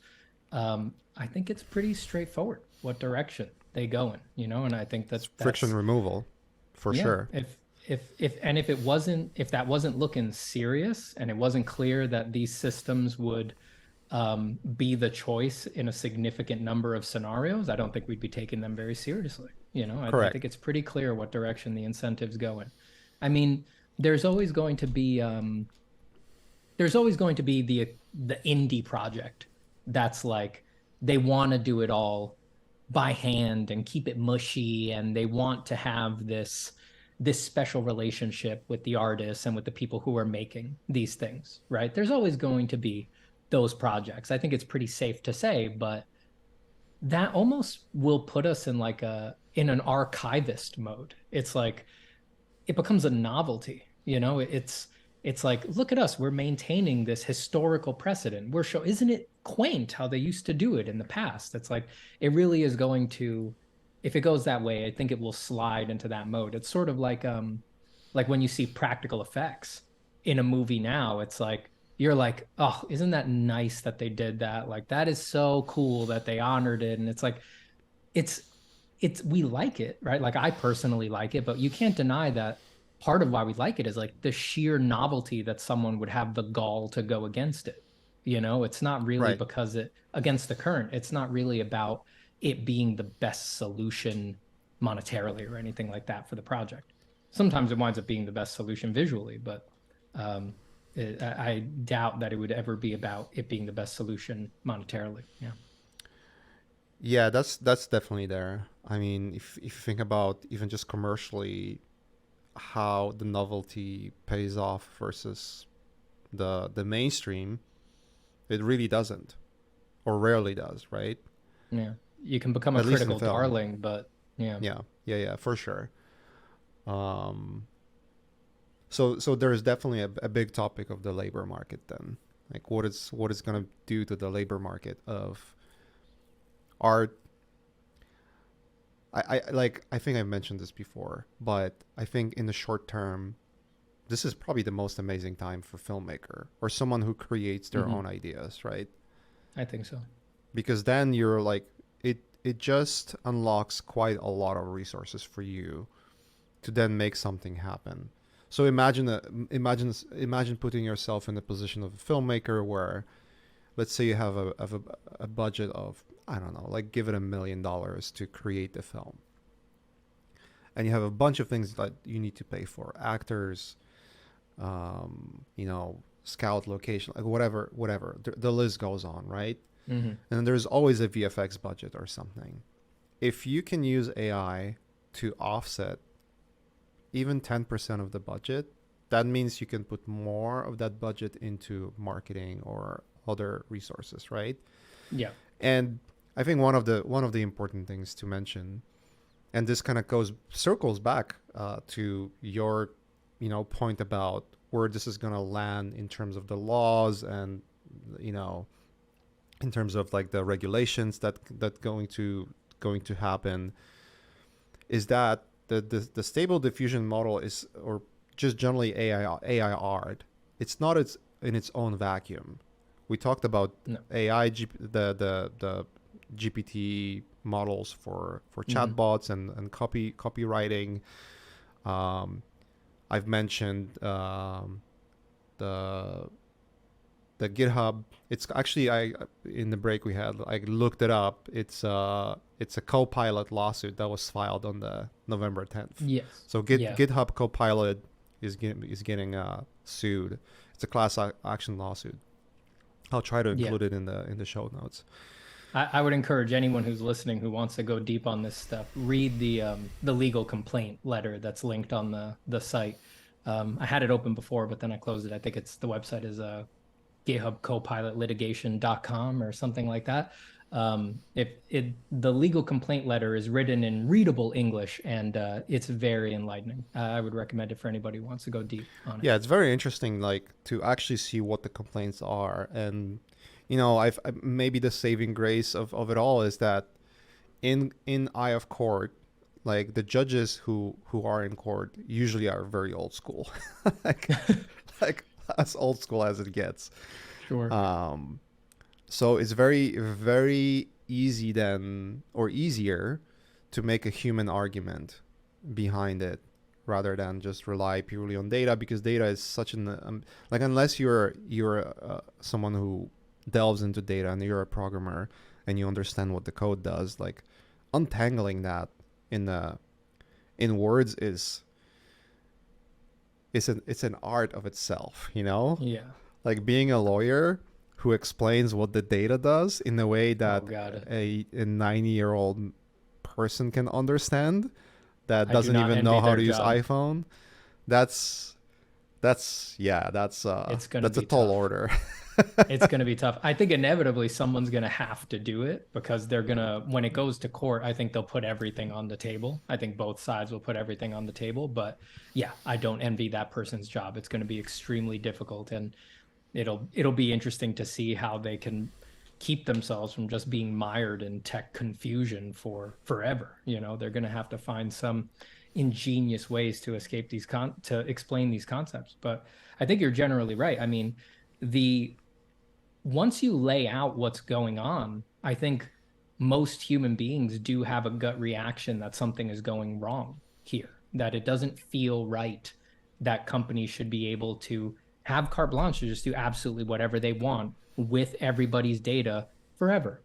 I think that it would give, I'm not a judge, but I expect it would give any judge pause when they realize that, wait a second, the precedent that I'm going to make in this court hearing, if I go that way, is going to tell every new company that they're allowed to do whatever they want with everyone's data forever. It's like, I think any judge who has their wits about them is going to be like, I need to take this super seriously. And if I'm going to set a precedent that important, I better be 100% sure. Yeah, I wonder if it's going to go all the way up to the Supreme Court. I'll be honest. To me, it sounds like it sounds like the kind of case they'd hear. It just would make perfect sense. I mean, when you compare it to the other things the Supreme Court weighs, it's something of such gravity, and it affects so many people, potentially just everybody, right? Everybody in the modern era, that it does sound like the kind of thing that they hear. I wouldn't be surprised if it went all the way up there. And like, to me, on the very personal level, I would probably have less arguments against, and I'm still kind of processing all the information, because it's like very difficult to put a definite like decision whether you like something or not, especially something that is as complex as that you don't know enough about, but let's say in the perfect world, if it was an open source, if it wasn't truly open source thing that technically relies on open source data, because everything that's out there, like, unless there's a copyright, like specific copyright attribution made to something, which is another sort of like discussion by its own. Like, this thing would have worked completely different if everything on the internet has its own like copyright attribution, right? Well, I actually don't. Technically, I'm not sure about that, because as I understand it, as of right now, these companies don't. I know they're in the clear that. for everything. I know all that. Copyright, all licenses. Okay, but eventually it will change. I think it will get to a point where it will rub the wrong person the wrong way, and it will change. Like, it inevitably will get there, unless maybe I need to be more cynical. Like, who knows?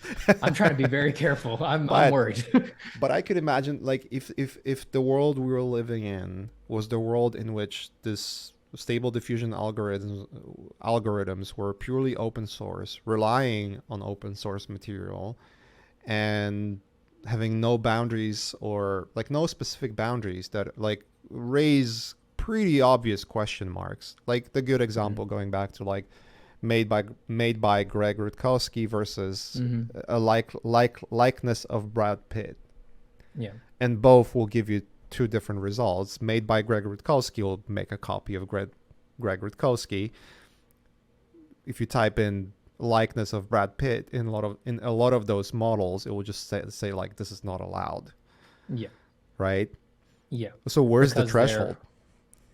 Well, I think the threshold is the laws. I mean, to me, it's pretty clear that from where I'm standing and from what I've seen them say, they say otherwise, but the threshold is really just they're doing their best to avoid what will clearly produce backlash and litigation. So they know celebrities have and it's difficult because these are all their own sectors of the law. Like the celebrity thing is, what is it? Likeness property or something like that. But they know that there's a long history of people litigating against other people infringing on their likeness publicity rights, so they're going to avoid that at all costs because they know these people have money. When it came to the art, there was no history. There was no record of people litigating against this stuff in some robust way to make them cautious. And so they erred and they stepped all over it. But it's clear that they're more cautious with people like celebrities, and they're clearly more cautious with the music industry, which has a long history of being heavily litigative and going after people who Correct. infringe on things. It really, we need to, the real shape of the battlefield is the laws. That seems to be what they're worried about and what they're trying to adjust for. And even Stable Diffusion is doing that, which really tried to come on the scene as like the most punk, like we'll do anything, like screw everybody. Like they tried to come on the scene with that, and but they're still towing the line. Like they've they're trying to make it more difficult to make NSFW images, and specifically removing like children from the data sets and things I like can. I that. And mean, they're this is something I can totally understand why it would be there, right? Like, there's yeah, certain. I think there are certain aspects of the technology which are not specifically related to copyright, I think, but are specifically related to topics which could be a topic of censorship, right? But it's a tool at the end of the day, and the company has a right to decide what aspects of the tool cannot be used for. I totally understand. I have nothing against that, to be honest, right? mm, It's like if I went to Blender and demanded it works better than Photoshop, like that would be a pretty stupid yeah, approach. So I get that, but to me it's pretty telling that I cannot make variations of Brad Pitt, but I can make variations of Geiger, yeah, which is yeah, very. This is where to me it raises enough, like my brows go beyond my forehead and merge with my hair basically yeah, when I see that, because it's like that's just not right. Like yeah. even if you don't know anything about what the algorithms do, you don't know anything about data sets, like you can intrinsically looking at it say, okay, this is just there's something wrong here, right? Yeah. Right? I mean, it's a very strange gray area. A lot of it is built on just legal precedent. There's no legal precedent for copywriting an art style, right? Right. That's not, if you read the language now, you can't do that. A specific art style is not copyrightable. Examples of particular expressions, like let's say a character, right? A character design, that's copyrightable. You can copyright Superman, but a particular style can't be copyrighted. But there's precedent going the other way for publicity rights. Like we said, people do have the right to their likeness. They're allowed to protect that. It puts you in a strange gray area because, you know, the ostensibly when we're saying, all right, we're protecting someone's likeness, it's like you can't use a photograph you took of them without their permission. But the AI side would argue it's not a photograph. It's generated from scratch, right? It's new pixels arranged in a new way. It's not a photograph of them. It's an insane legal gray area that just, I don't think anybody is ready to make any proclamations in either direction, right? When you read the arguments that are happening online, a lot of people talk like they're already sure. A lot of people throw around like it's free use and that's obvious. And it's like, have you read the free use clause? Because if you read the free use actual rules, it actually looks pretty dubious. It's actually, there's a lot of things in the language that would make you go, huh, sounds like that is applicable here. Like AIs can't do what they're doing. It's like, I don't think anybody, not even the professionals, not even lawyers and things like that, it's only just coming on their radar. It's no one's quite ready to say what's actually going on here. And that's why when you asked earlier, I said, I think the first thing that's in our immediate futures is some insane legal battles where we're going to see Right. some very interesting stuff come up. And it's going to be, to put it lightly, a highly academic debate. I think it's going to be one of those where it's like, well, what does use mean? And all the lawyers are going to be like, this is what use means. This is what use doesn't mean. What does data mean? Well, this is what data means. This is what data does mean. I think it's going to be insanely academic, this argument as it plays out. It's going to be very strange. Yeah, it's gonna be very interesting to see how this develops. It's just almost impossible to predict I where think this is so. gonna go. But if we had to, like, let's circle back. Where, how do you think it's gonna shape, considering no major litigations, but just the way it's developing?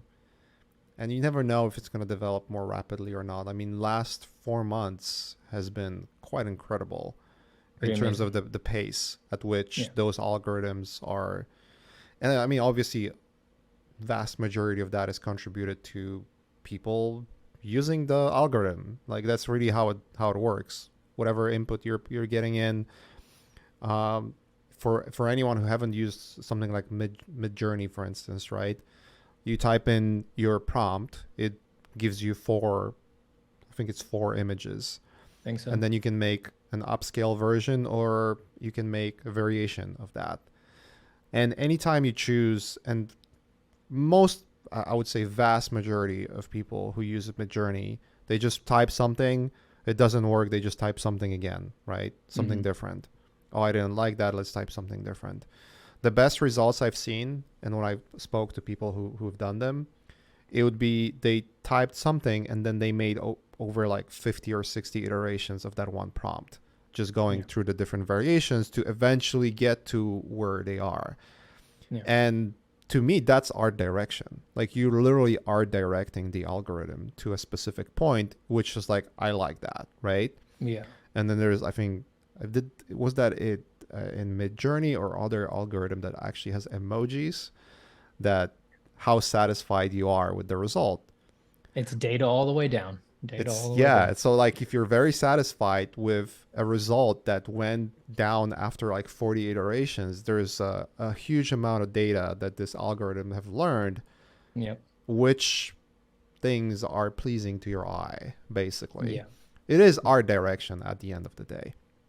Yeah. Well, so okay, let me get a little bit philosophical here because Right. I mean, it's hard to avoid, but I I wonder sometimes how much the narrative is really being skewed by the way it was presented, by the way that it was birthed into the world, the way that these systems work.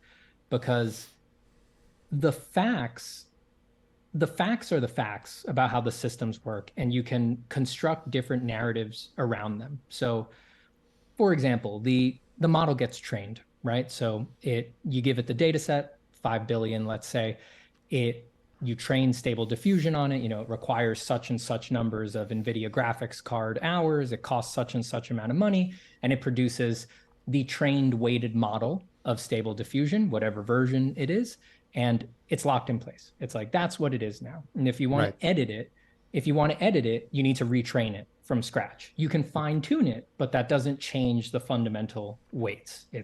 That's the version that everyone's going to get out with and run. So So what are the the updates then? Like, when you look at the, like, again, let's go back to Midjourney. Midjourney Mhm. releases updates all the time that Yeah, improve the algorithm. Is that yeah. retraining the whole model? As far as I understand, yes. Okay. That's as far as I understand, yes. That it's difficult to say because Midjourney is less transparent than something like Stable Diffusion. Mm-hmm. They don't give a lot of info. We don't actually even know the full story of what data sets Midjourney is trained on. They haven't divulged that Could be information. completely They've different too.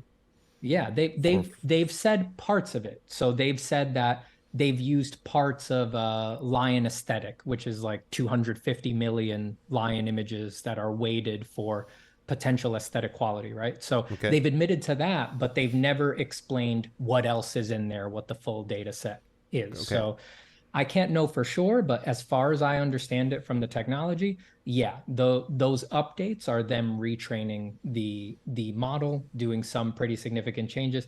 I don't think fine tuning would produce the changes necessary to warrant, a V2 release, So a you don't V4. think the user input that's been happening for past 5 or 6 months had anything to do with the how well the model is trained?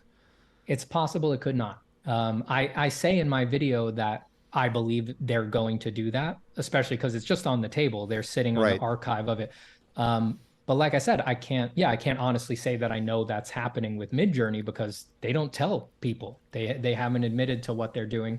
And maybe a someone who's more technologically savvy than me, an expert in this area, would need to chime in and explain exactly what the integration process Right. for the information would be. At my layman's level understanding, it would be in the weights, which is its own technical, you're sort of, it'd be a long time to try to get into that. But as I understand it, maybe understanding it, it'd be at the weighting level. You would use the data from everybody picking generations to Mm-hmm. decide how you weight particular terms, how it reacts to certain proportions of statistical distributions within the data set, and that would produce the desired results. But Okay. it's complicated. It's really complicated. So let's just assume the progression in which this is going to go forward, regardless of what the data points are or Mm-hmm. what's it based on, whether it's user input or purely on developers input. Mm-hmm. Let's just assume a steady progression, just for the sake of making it less complex, because it's already like overly complex. Yeah. Where where does the industry go in the labor market, in your opinion? All right. Well, this is going to be pure fortune telling, of Yeah, course. of But course. We and are I just do putting I on the wizard hat yeah. and assuming we can see the future. And I do give a pretty dark take on this in my video. A lot of the middle of the video is me just sort of doing pure science fiction, saying like this is where I see it going. But I can say, and will be my starting point, that we're seeing now at least one of my predictions is coming true, which is that people are just asking the GTP3 model systems to generate their prompts for them. So I did say in my video that the prompts you're not going to be prompting for long. It can run on autopilot. It doesn't actually need you. And we're at the very beginnings of that. So I'm looking at a screenshot right now on my screen of somebody just asked chat.openai.com. Someone just asked it, write me a prompt for Midjourney AI that generates a beautiful woman sailing in Venice. And then the chat bot gave them a long, flowery description that they copy pasted into Midjourney, and they got an excellent result that looks like a Sargent painting, even though it didn't mention Sargent by name, which I think is interesting.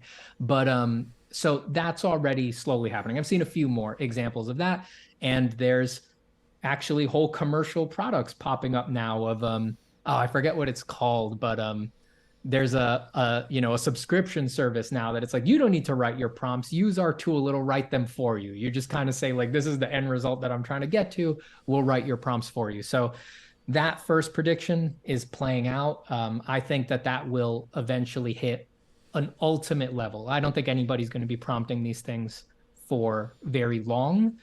The only reason that I can imagine why they would be if the copyright offices declare that you cannot copyright anything the AIs make unless a human is intrinsically involved, which it Mm-hmm. seems that's the way they're going. So if the copyright office holds firm on that, then companies would be incentivized to not run the AIs on autopilot because it would make their copyrights invalid. Or that is to say, it would That's keep actually a them good from point, filing copyrights. because So there was a famous that case about I think it was the AI writing books or something like that. I can't remember, but there was a case. There was a case in which court argued that whatever the machine has done cannot be copywritten. Therefore, yeah, it cannot break the copyright either. exactly. Yeah. So So that's a it's very interesting angle in which this could go. yeah. So for me, the only way I see the things not running on autopilot is if companies want to avoid that. They want to be able to distribute because they already do. Like if you use Stable Diffusion or Midjourney, one of the biggest feathers in their hat is that they say you can use this. You get a commercial license for whatever you generate. You can use it for whatever purpose you want, which for the record, I think is crazy. I think it's insane that they think they can say that right at the beginning here. I also think they're screwing their users because they're telling them a lie and they're going to put the liability on their users. But if they want to keep saying that and making that claim, they would then be incentivized to not run them on autopilot because then they can't offer copyrights and usage Right. like that. But barring that, I think, yes, people will not be prompting. People are already seeing that GTP3 can prompt better than they can. The robots will just plug into all of the data that we already give them, all of our purchasing data, the news, the flows of social media. They'll just plug into what's trending on Twitter, everything like that, and they will automatically generate the best art that is relevant for the moment and just regurgitate it nonstop into the feeds. And because there will be no regulation or anything like that, they'll never have to say, I'm a robot or anything like that. They can just pretend to be any real person or anything like that. Um, that will be a problem for life in general, I think, because it'll just completely undermine the human to human basis of what we're doing on the internet. You'll just always have the sinking feeling that you can't be sure what you're looking at, which unfortunately I already have when I scroll ArtStation or something like that. I've lost a lot of interest because I'm just like, I'm not interested in sitting here and wondering if this is generated by an AI or if they're telling the truth. And it took the magic out of it for me. So it's going to do that for a lot of things. And that will, I think, do untold damage to the industry. So even if it didn't make us completely irrelevant in the industries, it it will damage why you would ever want to go into them anyway. Like, Right.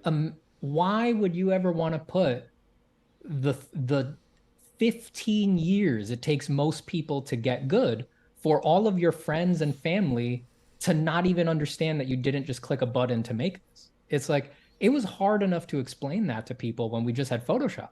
Most people don't understand you can paint in Photoshop. Most people don't understand what decisions you're making when you photo bash. They have no clue. And it's going to turn a very difficult, very creative job into a no clout, low status grind mill that no one will respect you for. I don't know how nice, I don't know any nice way to put it. And that will destroy the industry. There'll be no one who wants to do it because, I mean, we get into these things when we're young and we're like, I want to work on video games because it's awesome. And people would think my job is so cool, and it is cool. And I'm interested in all these things. It's like, it's going to dump out all of the energy in those fields and it'll be a race to the bottom. The only people who will want to do it will be the people who are willing to do it basically for free, and it'll just sizzle I out. can definitely, and I mean, I'm not sure if I fully agree with what you're saying. Like, if Mhm. that's, and again, we're pretty, we are, No, we're I'm letting myself shooting talk dark. extremely because it's pure Yeah, guessing. we're Pure shooting guessing. dark. We're guessing. Yeah. So I'm arguing about science fiction, basically. Yep. Now um, this is fun. Now this is what I like. this is the fun part.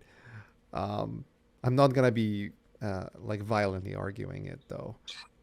I can see validity in it, and but I could easily make an counter argument to say like why it could be different. But there's one element which you said that I fully agree, that if even if it's not on a technical level, it will have a psychological detriment to the industry. Is that if you're a young person who's struggling, even like in the world we're in, by the way, which is very kind of focused on your self perception and your self emotion, and less Yeah. about, you know what, like, you gotta fucking work hard, okay? Like, it's gonna be Yeah. painful, it's gonna suck. A lot of people are just not willing to do that anymore because they feel Mhm. like they need to feel good about themselves to do it. You see it in students a lot, and Yeah. there's always the questions like, how do you get to the point you got in? It's because I worked fucking hard. Like, I Yeah. didn't sleep to get there, you know? It takes quite a lot of effort to learn those things, and there's no God, guarantee yeah. you're gonna make it, right? So now, why would you go into this knowing that the final result, at least in the public perception, is not going to be valued? Like, I Yeah. fully agree on that. Like, even if art will not lose the value of itself as an art, and it will morph, if the artistry of making creative work will morph into something else that still requires the same sort of philosophical approach of creativity or certain traits as a human, because creativity is a trait. It's a Mm-hmm. psychological trait. It's written in your DNA. Not everyone is creative, Mm-hmm. unfortunately, right? Um, even then, the pool of people who are going to be available to get to those heights is going to be lower, and that's by itself. The less people are going to be interested in doing that, the less talented, the less Alberto Mielgos you're going to have Yeah, um, I in the agree. world, which I think that by itself is very sad. Like, Yeah. I if someone asked me if someone asked me 5 years ago, should I go to the art school? Like 10 years ago, should I go to the art school? I would say probably not, unless you want to get like discipline of making stuff, but you have money to do that. But probably Mm-hmm. not. You can learn, like, you can probably learn those things by yourself on the internet. Yeah. 5 years ago, I would say definitely not. Like, you can Mm-hmm. learn discipline. Just find a mentor that's going to be far cheaper, and learn a discipline, and everything else is free. You can learn everything for free. Yep. Now it's like, why would you even bother? Right? Yeah. It's like, just that by itself is very sad to me.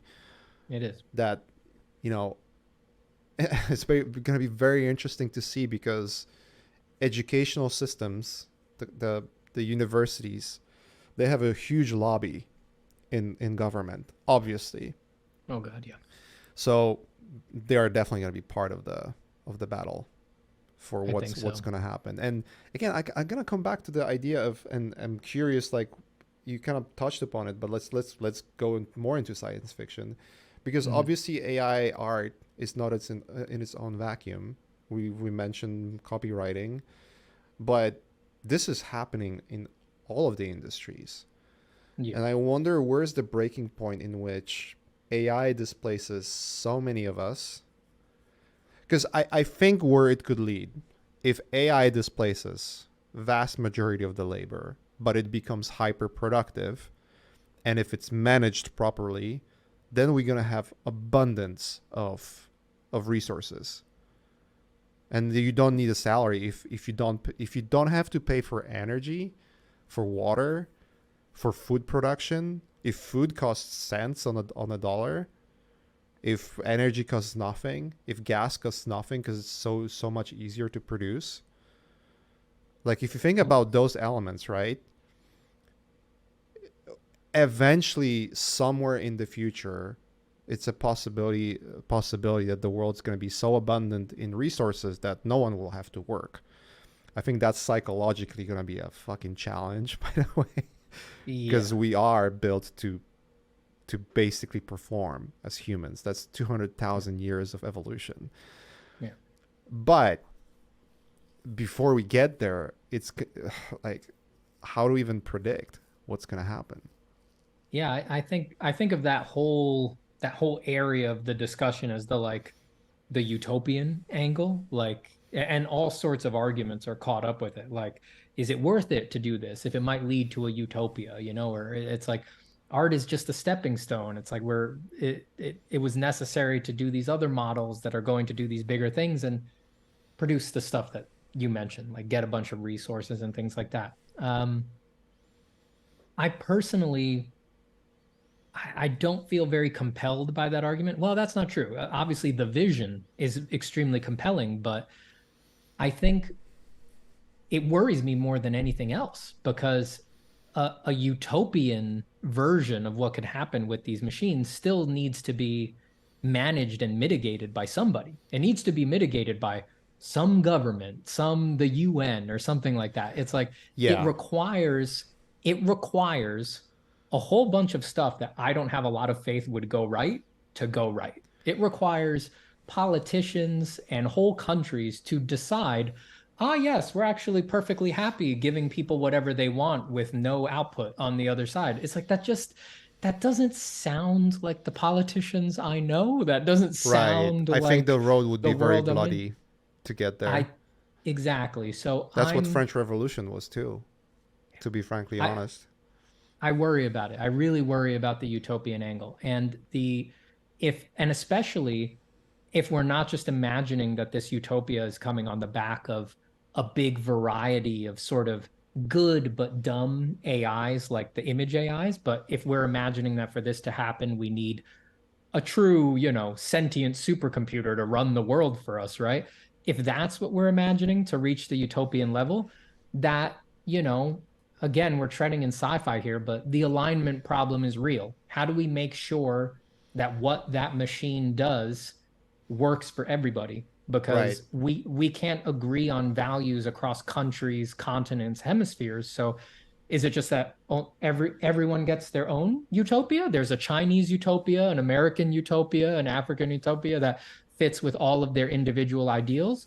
Do we decide in a very imperialist or colonial way? Well, the American ideals are the best. So the AI will make sure that it's American ideals that It's pure construct the science fiction, utopia. yeah. But they are inevitable questions, I Right. believe, if we're really thinking of going to the utopian level. So it every way that I think about it, it's like war, war, war, war, war, war. It's like there's no way the utopia is not built on immense human suffering, right? And if if that's just inevitable, like there's no if it turns out that the current of history is technological acceleration, if that's sort of what we're here for, right? If if all of our ingenuity and love and everything is all bent towards the goal of birthing a sentient robot that runs the world, it's the biggest problem ever. It's the most dangerous problem ever. And we've got to make sure that we get it right. And we can't even figure it out when we ask, so in this utopia, do we make the art or do the robots make the art? That's such a low level question considering how big the questions are. And look at us. We're tearing each other apart over this simple question. I'm over here on this side. I'm like, if you think robots are supposed to be making the art in this utopia, you're crazy, right? Like we're completely at loggerheads over this. So if this little question is presenting an irreconcilable alignment problem, what are we going to do with the bigger ones? It's like it's going to be out of control. It's going to be completely crazy. So the utopian slide and the utopian arguments, they've never compelled me. The people who are saying that online, who think that that's justification to do anything, is a perfect justification for myself to resist, as far as I can tell. It sounds absolutely crazy. I don't want to go that way. Yeah, I think it's possible that we could get there, but I agree that's not going to be a nice road. It's not going to be a nice ride. It's going to be very bloody. Like I all think of so. those things, always, there's always enough friction to make things ugly. I do agree on that, for sure. Yeah. Although I do wonder if it's just gradually gonna make the world better. Like you have to think about the last 50 years. I think it was Steven Pinker mentioning the data about the poverty levels in the world and how many people are actually starving to death. That it just went dramatically down Yeah. in the last 50 years. It's almost down to probably not zero, but to levels that never seen in human history, right? Yeah. So however messy the world is, you considering what's going on, and you can probably find the worst aspects of the world over the internet. Just watching news, like that's why I don't watch news, by the way, because watching news just makes you think that the world is just a horrible place, and Yeah. we're worse and worse and worse every year, which is World's a not pretty true. nice place. World's a pretty Which nice is not place. true. Yeah. But if the trend progressively goes to more prosperity around the world, I think the skewing factor is obviously our perception of what prosperity is, because what you feel about prosperity now, you probably had a different opinion about prosperity 20 years ago, Yeah. and your expectations, what the life should bring you. Um, yeah, I think this technology asks really interesting questions about prosperity because right. who who stands to take a hard hit here from this technology? It's the people who make the most money off of art. So their prosperity is going to go down. There's almost no way that this technology doesn't devalue what they've done, right? I mean, Definitely. people, so that goes down. And then At least what in the prosper short term, right? At least I think so. there's no argument that in the short term it's gonna hit the creative community hard. Yeah, I think Yeah. so. It would be very surprising if it didn't. you know. Right. So if we're going with reasonable expectations here, the people who make the most money off of art, it's going to make their prosperity go down because it'll devalue it in the eyes of the people who would hire them or something like that. And the prosperity that it's adding at the bottom, right? So let's say the people who never could have entered the creative industries before, and now they're going to use AIs to do so. The prosperity it's going to add there is highly questionable. It's like, is it really going to let them compete with the people at the top? Like, do we really believe someone who has, let's remember, in the past 6 months decided they love AI art? Do we really think with the AI they can compete with Craig Mullins? I don't think so. I think that the level it'll give them access to is actually pretty low prosperity. You know, it'll let them make banner ads really quick for just cheap stuff that can be grinded out. And prices will always be low because the people who would pay them are always going to be like, I know you make this by pressing a button. Like people are not going to be compelled Right. to pay a high amount for that. So it's going to reduce prosperity at the top, and the prosperity that it introduces at the bottom is going to be very Even minimal. lower. Yeah. That's my guess. So it raises very damning questions about prosperity, I personally think. And even if it's like, okay, but forget banner ads, these people can make movies, right? Like the people who couldn't make their own movies can now make movies. It's like, yes, and then their movies will be in an environment where anyone can make movies. So it's very, you can share them for the love of it, right? You can make a movie Steam where it's just like, here's movies made by your fucking neighbor, right? Like, let's see what my neighbor is making, you know, like full 2 hour epics, right? If that's really what the market becomes, there's going to be very little prosperity there because if it actually gets that good, it's like, how would you sell it, right? Because if you can't copyright it, if there's no strictures on what comes out, then even if you wanted to sell to someone like, well, my AI movie is better than everyone else's AI movie, the person could be like, what was the plot again? What was the idea? And they'll type it there and they'll be like, go figure, I've got something that's close enough. You know, there's just no Right. reason to ever pay someone who, again, we're talking to people at the bottom, right? That we're talking about that bottom introductory level prosperity. There's never going to be a reason to pay them a lot for that. You'll always be able Right. to just use the same tool to get a near identical result. So I don't see where the new value comes, right? There's I admit, like I said, in a world where I can watch a million movies made by the 200 people who live in my apartment block, right? That's interesting, but I don't see how it introduces prosperity and wealth and being able to pay for your food with this stuff. It doesn't do that. I just don't see how it's going to do that. It just means that I can watch the psychotic movies that the guy down the hall came up with, which is, you know, if you're into it, that's cool. Well, yeah. All it takes is just having another Apple or any company like that who has a visionary to package those products to simplistic UI that then becomes your own personal movie maker with one Yeah. click, And I and won't that's deny where that. the Yeah. craft I, ends I for want to be sure. clear. I want to be clear again that I'm pretty sure no one's going to watch my neighbor's movie, but they will watch Apple Guy's movie or Craig Mullins' movie because they will have the tool, but they won't be at the skill level of the people at the bottom. They'll have all of this other learning, but it doesn't matter well, it does matter personally that will unlock a new level of creativity for them. I'm saying that it will still hurt their prosperity in the long run because even if you're Craig Mullins, they will not be able to escape that whoever they would want to sell it to will say, Craig, I know you made that by pressing a button. That's always going to devalue Okay, the. so don't you think there is a world in which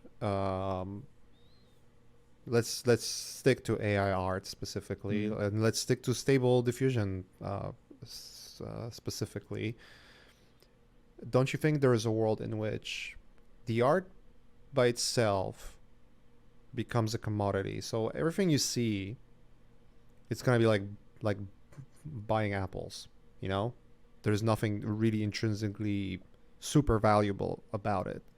mm-hmm. But then, or like buying a cheap wine or something. There is just like thousands of different brands, right? But then you have those brands who are like craftsmen around the brand, and they're like connoisseur in a way. And the artist on the highest level could become that. But it's not going to happen just like by you being good. It will definitely require different sets of skill. Like maybe you have to be better at marketing yourself or something, right? Mm. I feel like it could, again, I'm gonna make a strawman's argument here again. I'm gonna try to put like a positive spin. Although might not necessarily be something that I truly believe in, but I'm trying to kind of like I feel like whenever I'm putting myself in a position where I try to contradict myself as much as possible, it provokes different thinking processes in my head, which is very healthy because like you're not kind of like retracting to your own bubble of thoughts, basically. But I wonder if it's like the tide that rise like all boats, right? Mm-hmm. But because it's such an easy thing for everyone to access, that's also going to mean that your bay is going to be super crowded. Like really. And then the only thing that's so that no boat can move.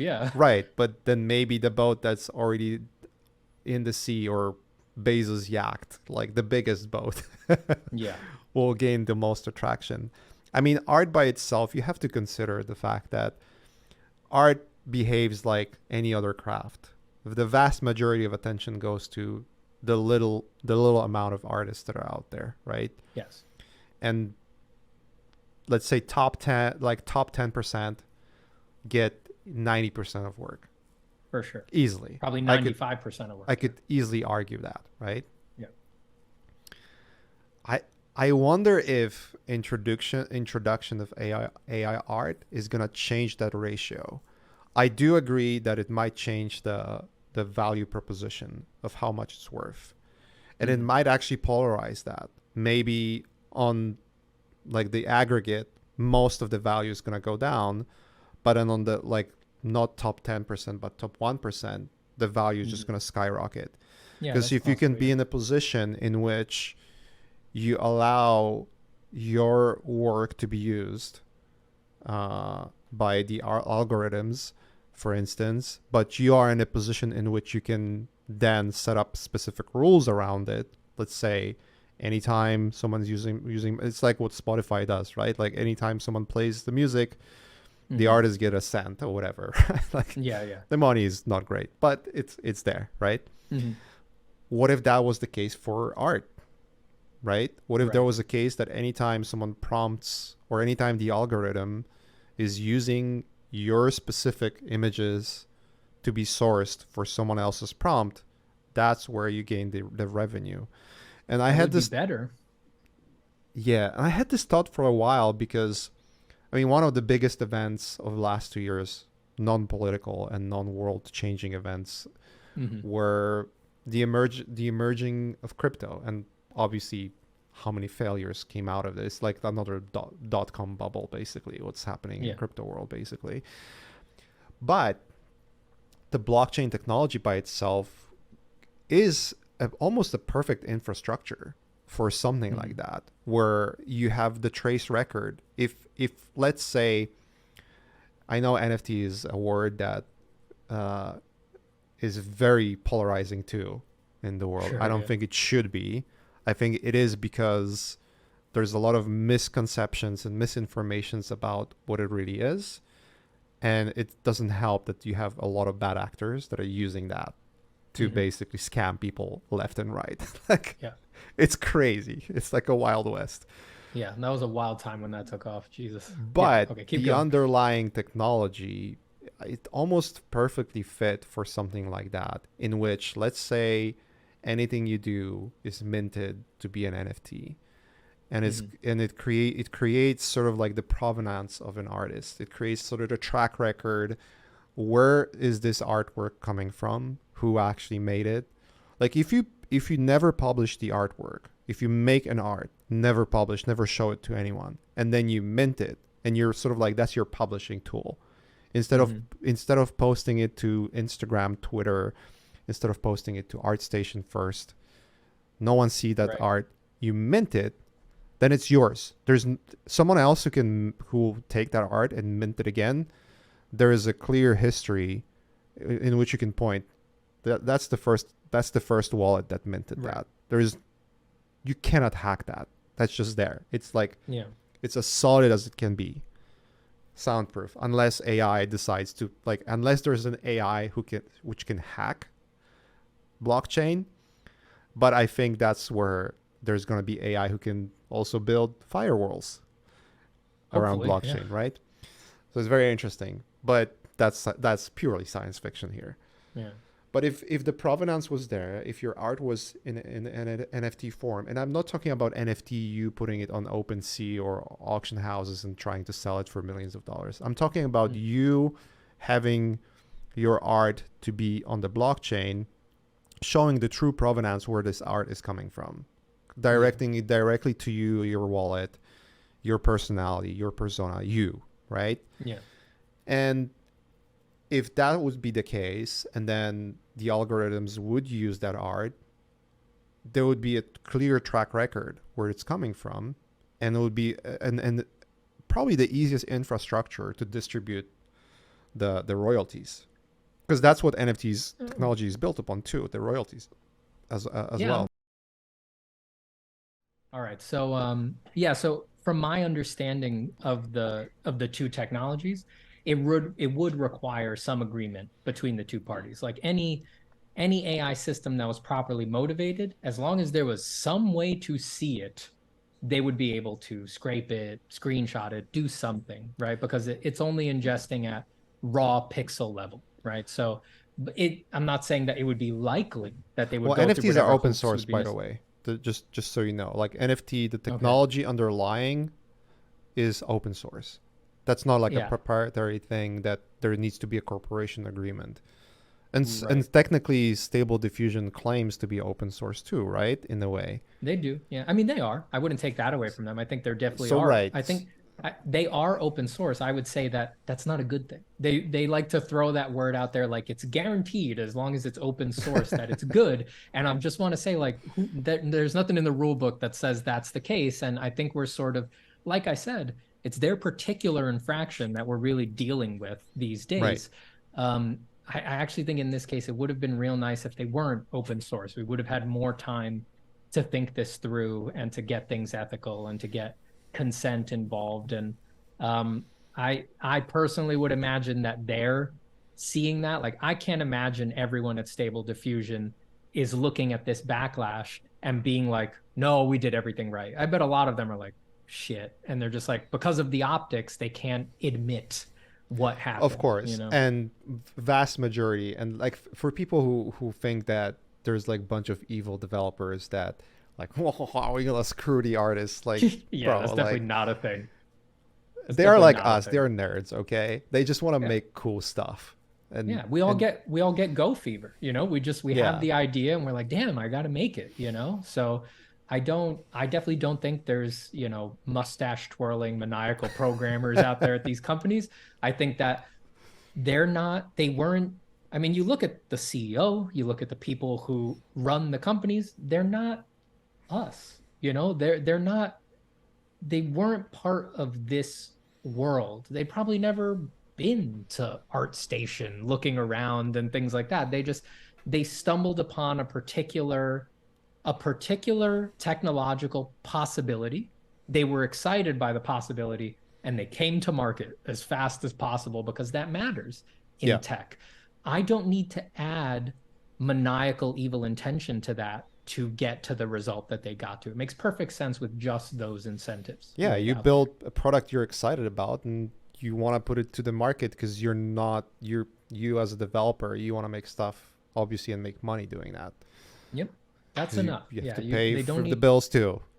Yeah. Yeah, So that's why I expect that there's a lot of them are probably reasonable. And I bet, like I said, a lot of them are looking at everything everyone's saying and the backlash, and they're like, yeah, that wasn't okay.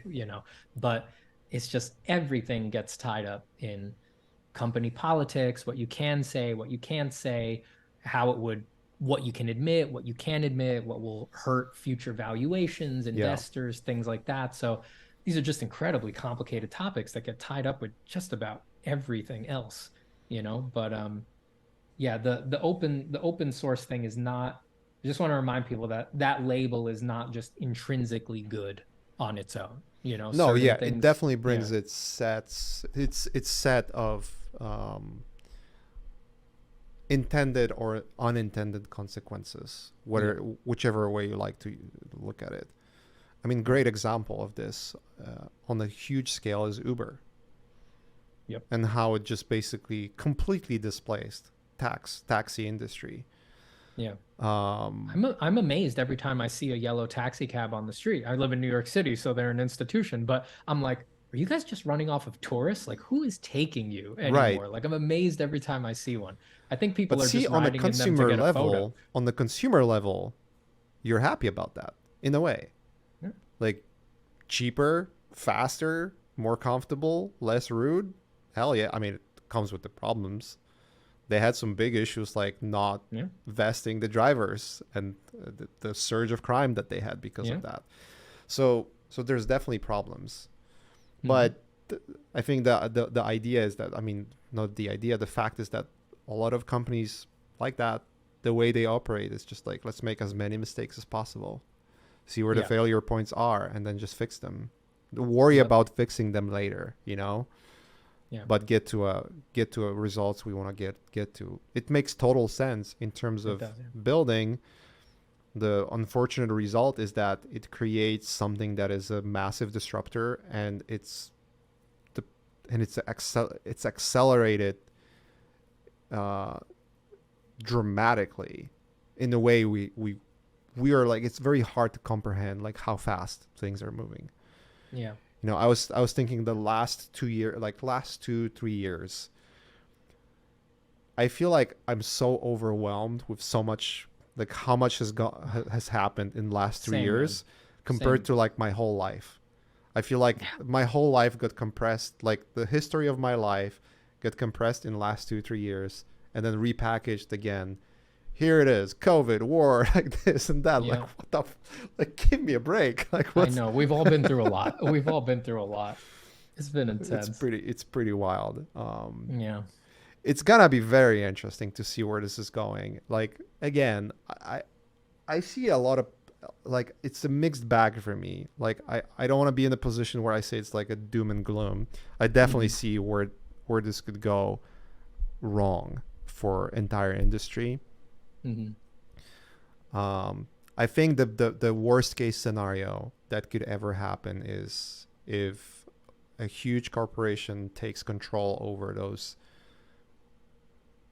open source, uh, and they still call it open source or whatever, but they take control over the copyright and then monetize it heavily. I think Yeah.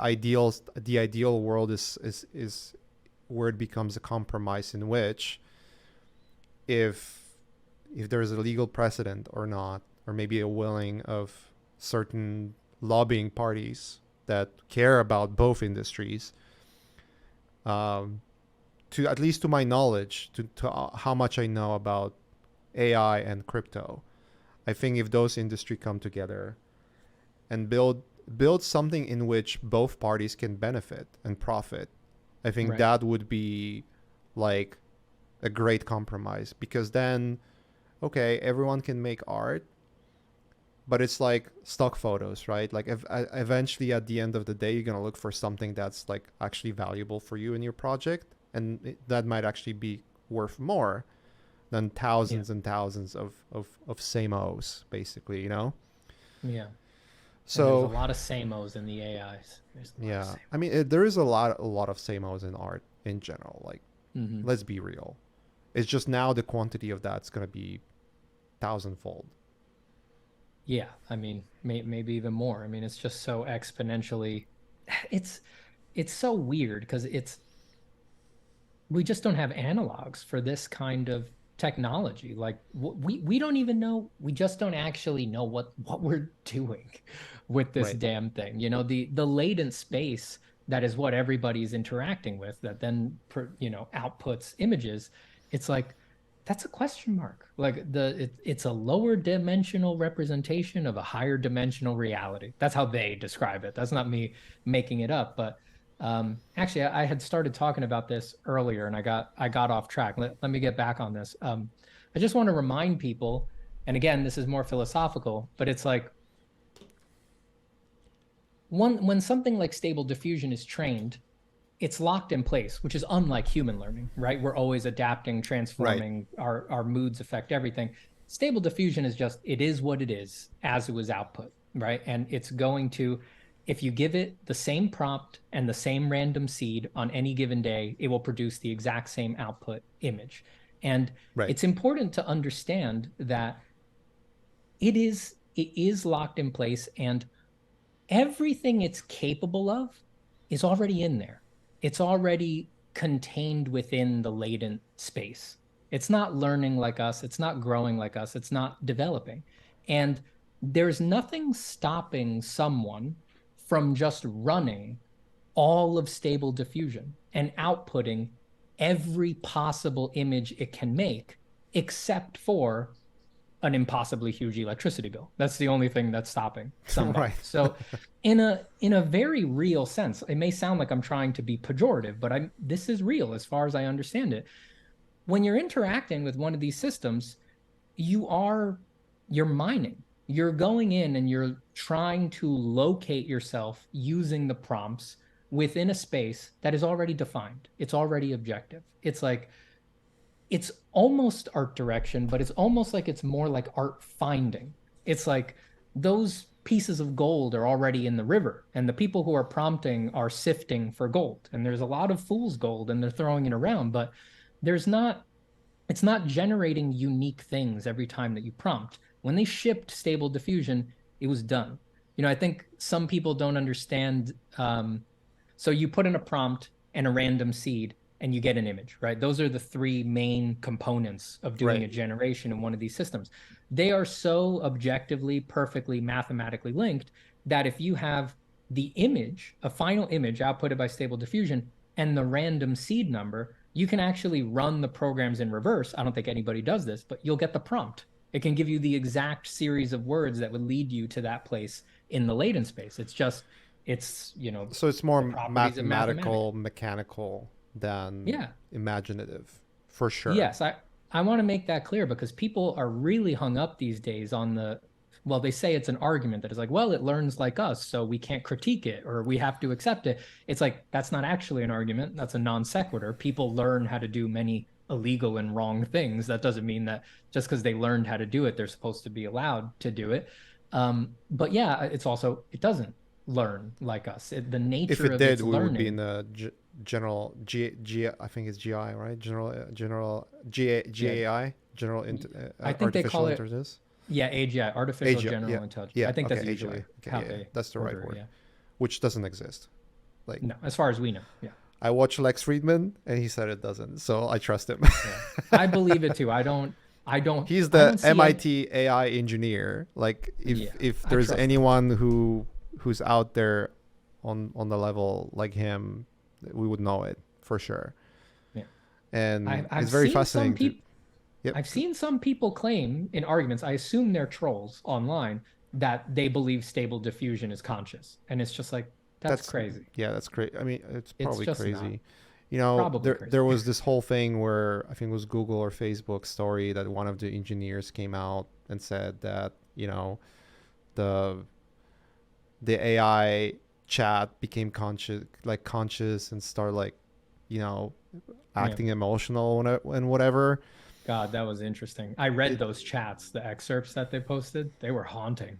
That right, was a fun night. but I think I can't remember who exactly was on Lex Friedman's podcast, but they broke it down to basically what we are talking here in terms of like it's all mathematics. It's just the Yeah. algorithm understand like taking the input of the user and then producing based on the data sets that were produced and refined and produced and refined and updated to then produce results that look so realistic that you cannot tell, but it's not the uh, consciousness of the algorithm telling you those things. It's just Yeah. the mathematical probability Yep. that the algorithm is defined to do to react put words together in a way that you would expect to see based on your behavior, mathematical behavior, and you know, writing, and then saying, oh,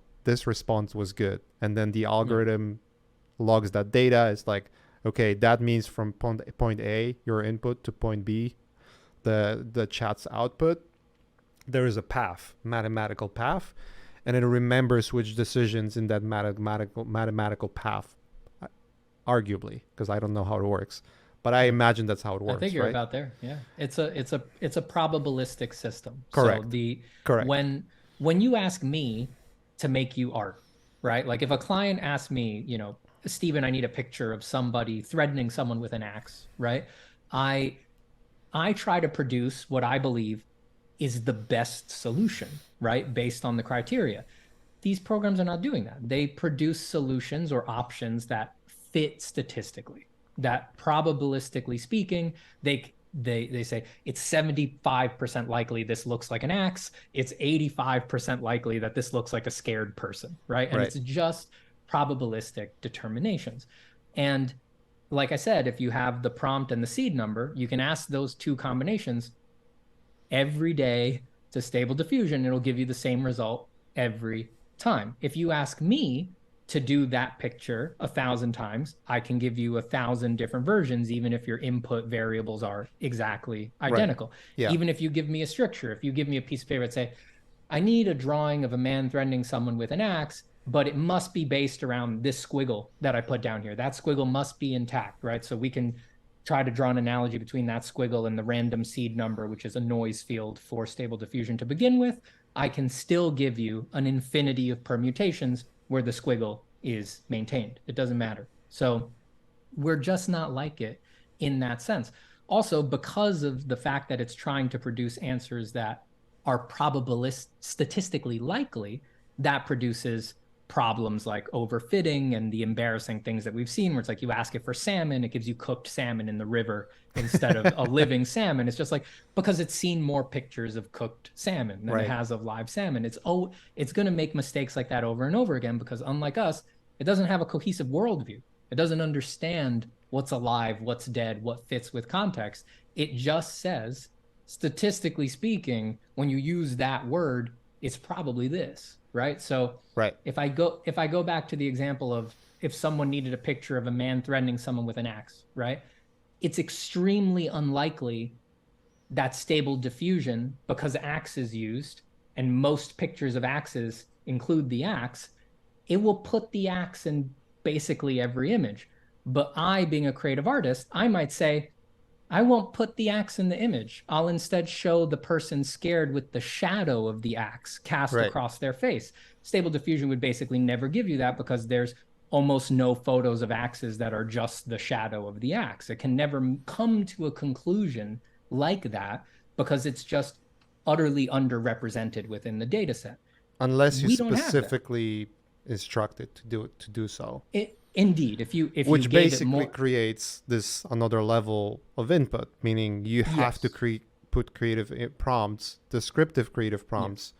Thank you for that. Yes, of course. If you start doing negative prompting, which is what you can do in these programs, you can say, give me the picture of the guy being threatened by the axe. No axe, right? Negative prompt axe. It might be able to say, shit, well, what do I have here? And it might have like two pictures where it's like, all right, that's the shadow of an axe. And then it might overfit for that shadow and steal it from an artist, for example, because it only has one data point.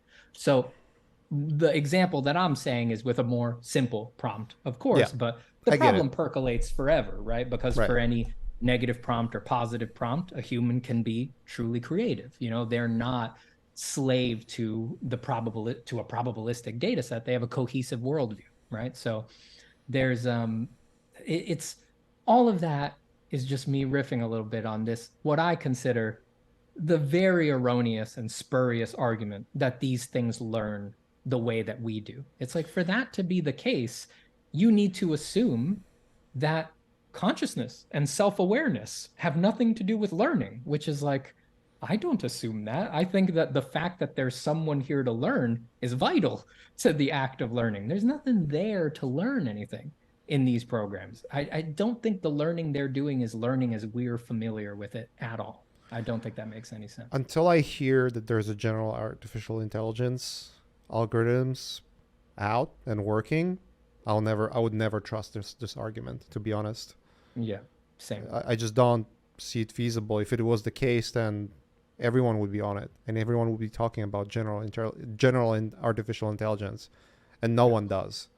If there was some way, yeah, if somebody said, okay, this is an actual conscious robot, then all of those arguments are on the table. But that's also the same day that I'm not talking about art. It's like that's such a big problem that it's like I would be like, all right, well, let's handle the art thing after we figure out the conscious robot thing for The sure. closest argument to general intelligence I've heard, that the closest emergence of something that could resemble, not even closely, but at least resemble general intelligence, is putting those diffusion models together and trying and building a bridge that basically connects the visual representation, the word representation, Yeah. and it creates like even more vast data set. Yeah. But again, this is sort of like built upon the data sets, which again, another argument could be the way we learn as humans. We are building data sets in our brain, like the way we talk, the way we perceive things are based on the memories we have. That could be the argument. And then the only sort of like missing link would be, okay, what's the creativity here? Like, how is this algorithms gonna work to define the outcomes and then create outcomes that are completely out of the box, that have Mhm. nothing to do with the data sets, which is I think that's something that's just for sure haven't been solved yet.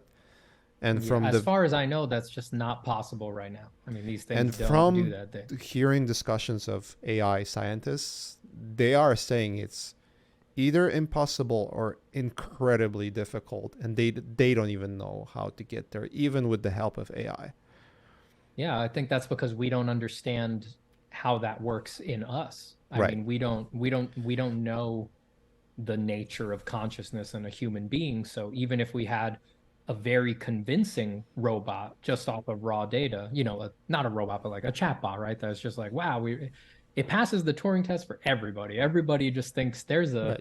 there's a soul in there. It's like you couldn't prove it, like what exactly would you have to take it on face value. You just have to believe what it says.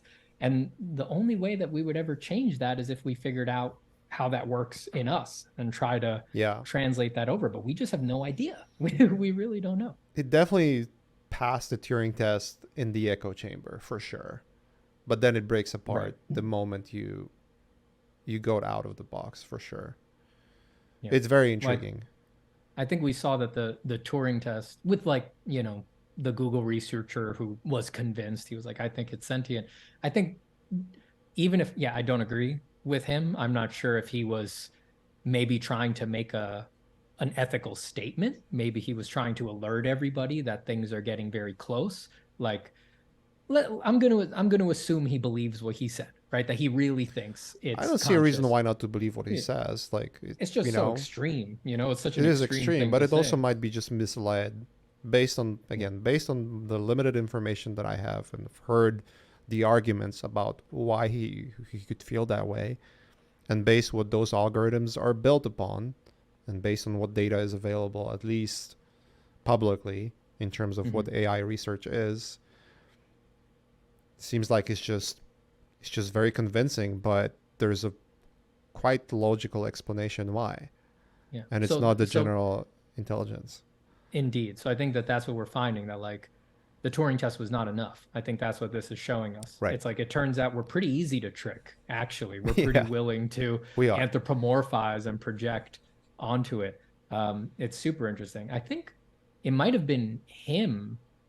I don't know if it was him or maybe it was Lex Friedman. I heard one of them talking about this recently, and they pointed out that it's funny that these models are so good at mimicking emotion by chance, because most of what's on the internet is people talking about themselves and like what they've gone through and things like that. So ironically, we thought that the robots would sort of be these cold and reptilian things when they sort of turned on and their eyes opened. And it turns out that they're very good at talking about their feelings and how hard things have been and how come no one's nice to me. And it's like, man, that's so funny. Like, who would have guessed that it would go that way? It's so crazy. Yeah. I'm scared of it, but I also love it. It's just so deeply interesting.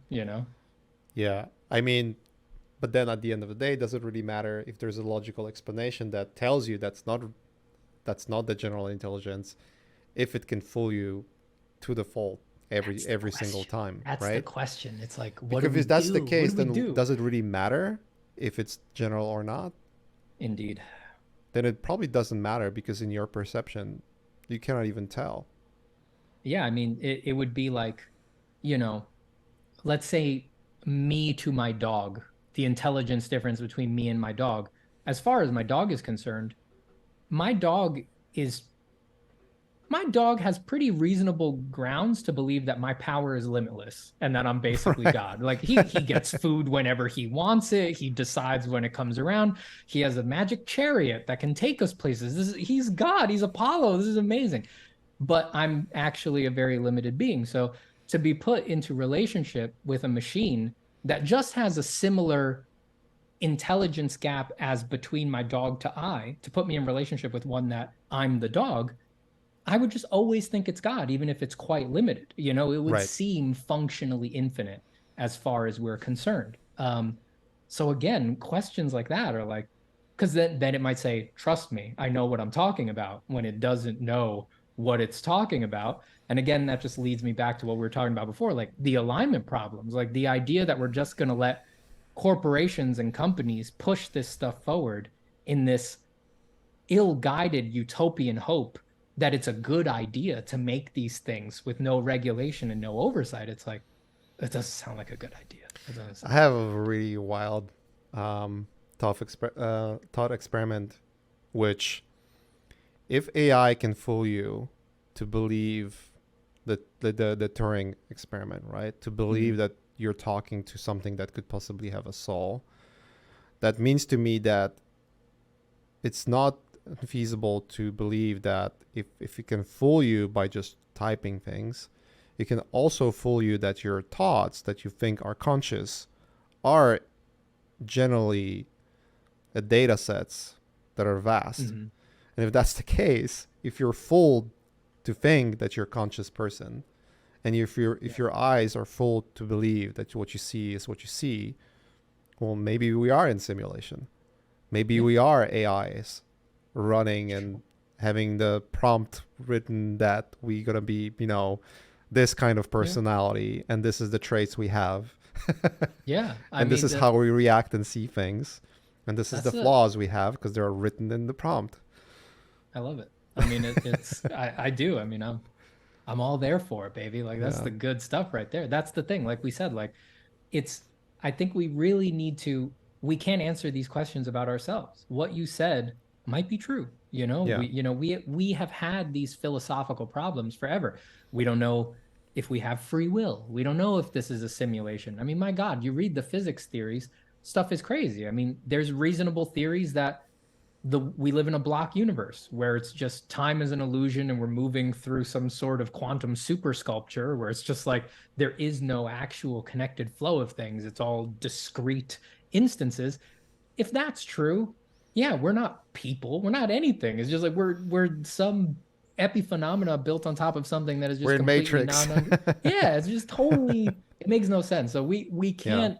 We don't have answers for this stuff for ourselves. So we sure as hell shouldn't base what we do with these baby little machines that we made on bad assumptions about how they're just like us or they learn the same way as I us or they're agree. conscious. Yeah. Like that makes no sense. That makes no sense to do. And I'm gonna come back to your video. That's why I really liked it. Like you actually put it in it. Like watching a video, knowing that someone puts in an effort to actually at least have a like rudimental understanding what they're talking about. You know, and I hope so. I'm I guilty hope I of had at not least a doing that rudimentary. because I brought up like bunch of like different litigations and stories that I've read, but I have no memory exactly where they are from.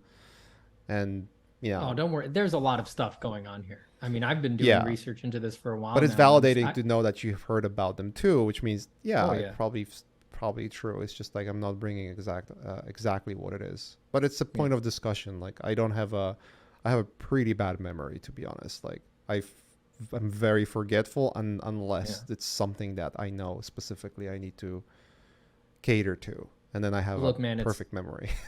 it's not us that need the perfect memories. Fortunately, the lawyers have very good memories, so Yeah, they'll be able to true, sort this true. stuff out. Yeah, they're very Well, good with that stuff. I feel like there's going to be immediate pain on the market, but I'm also not I also feel that there's enough positives out there, whether it's related directly to the algorithms themselves, like the stable diffusion or not, whether those are good or bad, or if it's something that sprouts as a reaction to this development.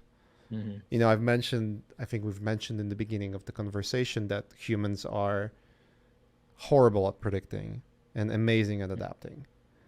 Yeah. And I feel like it all depends on the level of acceleration. Because Hmm. if it's accelerating too fast and in too many markets all at once, and it's creating this massive displacement, you know, the argument about wars and all that stuff, I can see that that's what could happen. Wars have been started for stupid things, Hmm. but I could also see that there's a scenario in which the governments could decide we don't want to have a French Revolution on our hands, so Yeah. let's throw them a bone. Let's Yeah. let's make the standard of living, because of the abundance of resource, to be there. Like Yeah. I what mean, is debt anyways, right? Like what does it mean to have debt and print money? Like oh, there's dude, so yeah. many things that are happening that are just beyond, not only unreasonable but just wild in the world, and there's always an offsetting element. I think always the offsetting element is war. Like the wars are started for a reason. Like there's Oh always an God. economical reason to start a war. Yeah. Um, but I can see the world in which there's a silver lining, but I also can see how it can, at least short term, accelerate specific creatives to do really well.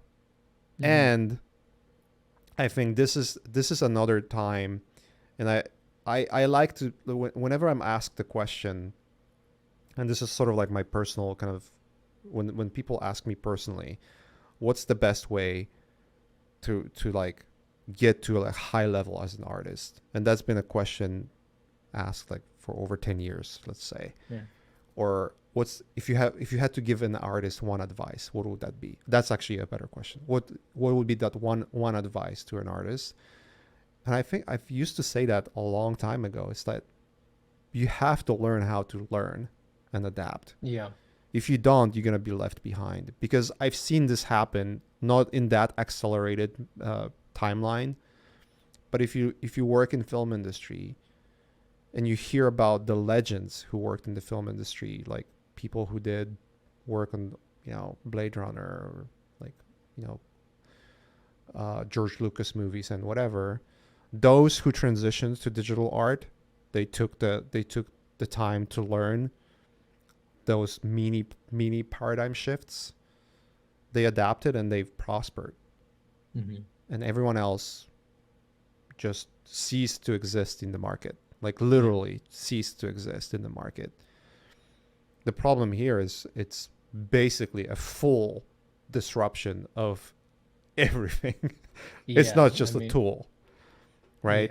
yeah. So the question would be, how well can we adapt to that, Yeah. We and are how very good at fast it's going to adapting. happen? Yeah. Yeah, I think you're right. It comes down to the rate.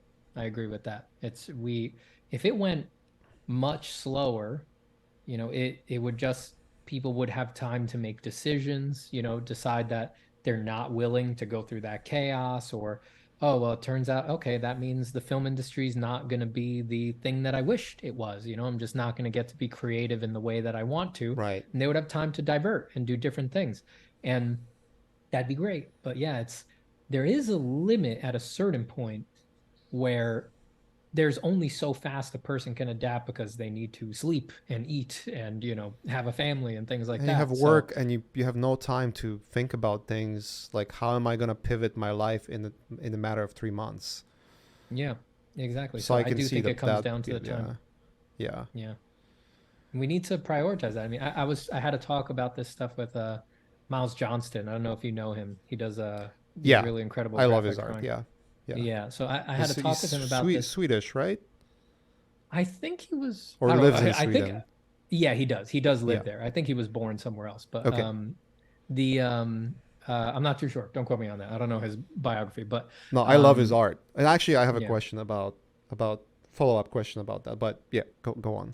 So I was talking with him about it, and I thought he put it in a very good way.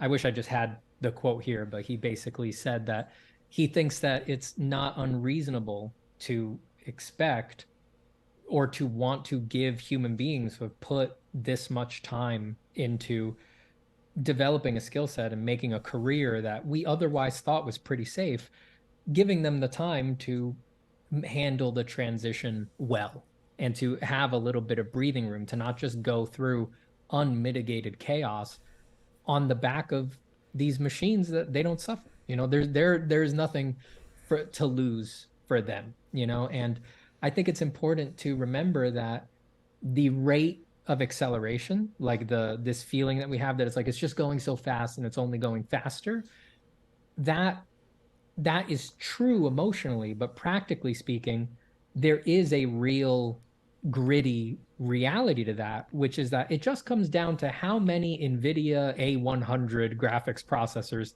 Stability AI can buy. So there is a way to intervene, and there is a way to slow this so that we can try to get our heads on straight about it and try to find a way that this is either ethical or humanist or legal, all the questions that need to be asked.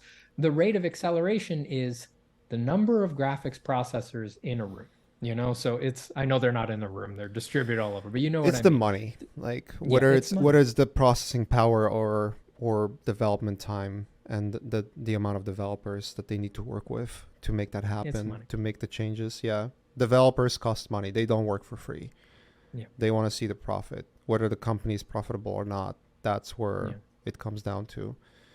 With VC investment, I mean, frankly, that's changing too because of the markets.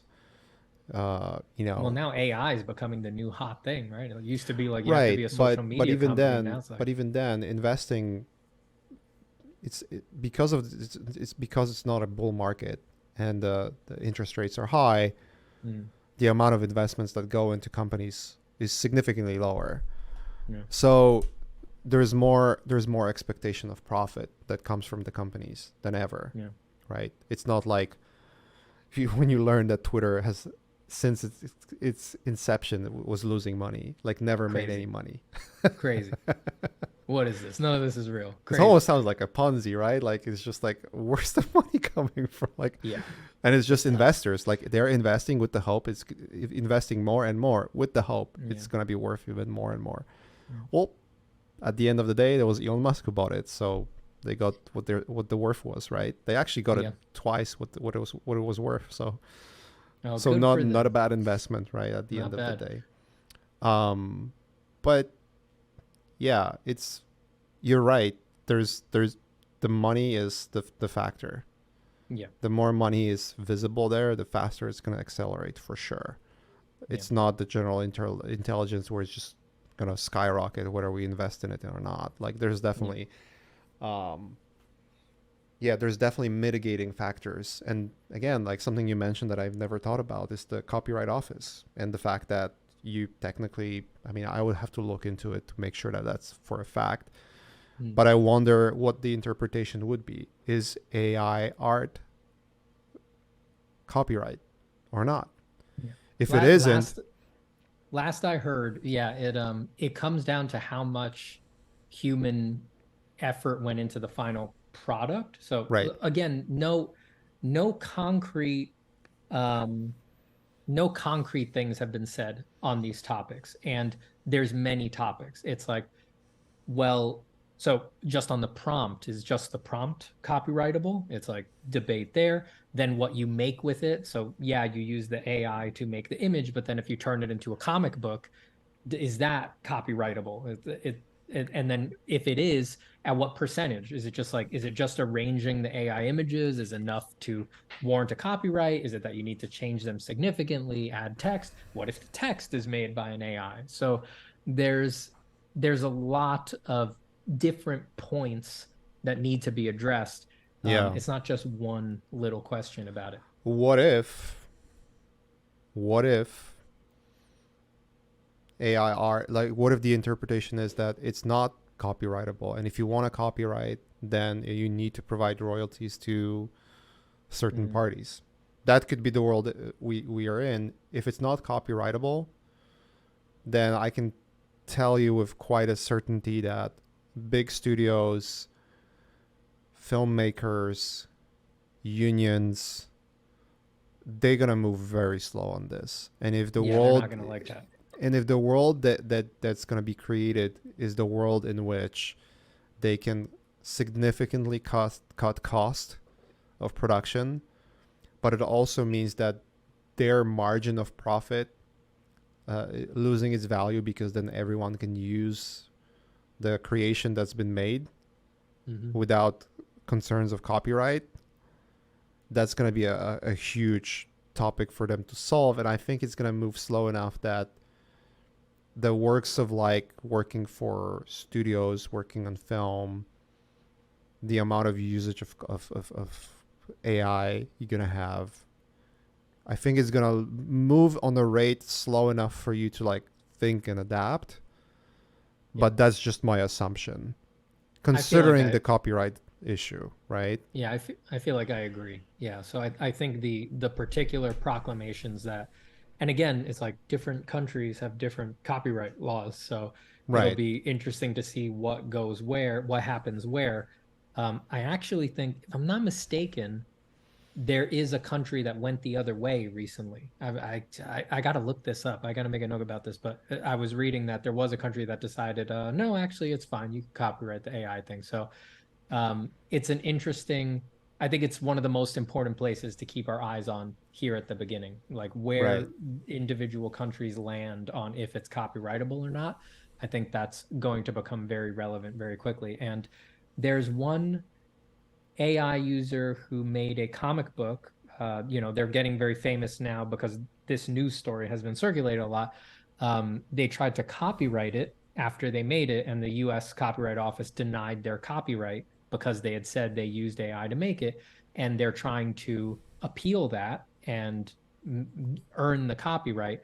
The interesting thing is that if they just hadn't said it, they would have got the copyright, right? If they had just not made it like a political issue, if they had just not, there's nothing compelling them, forcing them to admit that an AI made it, it would have just gone right through. It's interesting that it's like, I'm not sure if they understood that when they did it. To me, it seems so obvious that it seems like they were specifically like, they're trying to find out, can you copyright it, right? But functionally speaking, if they really wanted the copyright for that comic, if that was the number one priority, not making a statement about the nature of this environment, this AI environment, they could have just not said anything and they would have got the copyright, no problem. It's not cost efficient for Copyright Office to figure out if art was made by AI or not. So true. Yeah, they're not going to do that. Cool. A lot of topics. Very interesting world we live in. I would have never predicted that we would ever have discussions like that in my lifetime. No. I think not one of us 5 years ago would have thought we'd be in this situation now. Maybe 5 years ago there was inklings. Again, like you've seen the white papers, and they were like, what is going on here? Yeah. But the question was the timeline, right? Yeah, the timeline. Yeah. Certainly 10 years ago, none of us. 10 years ago, yeah, I agree.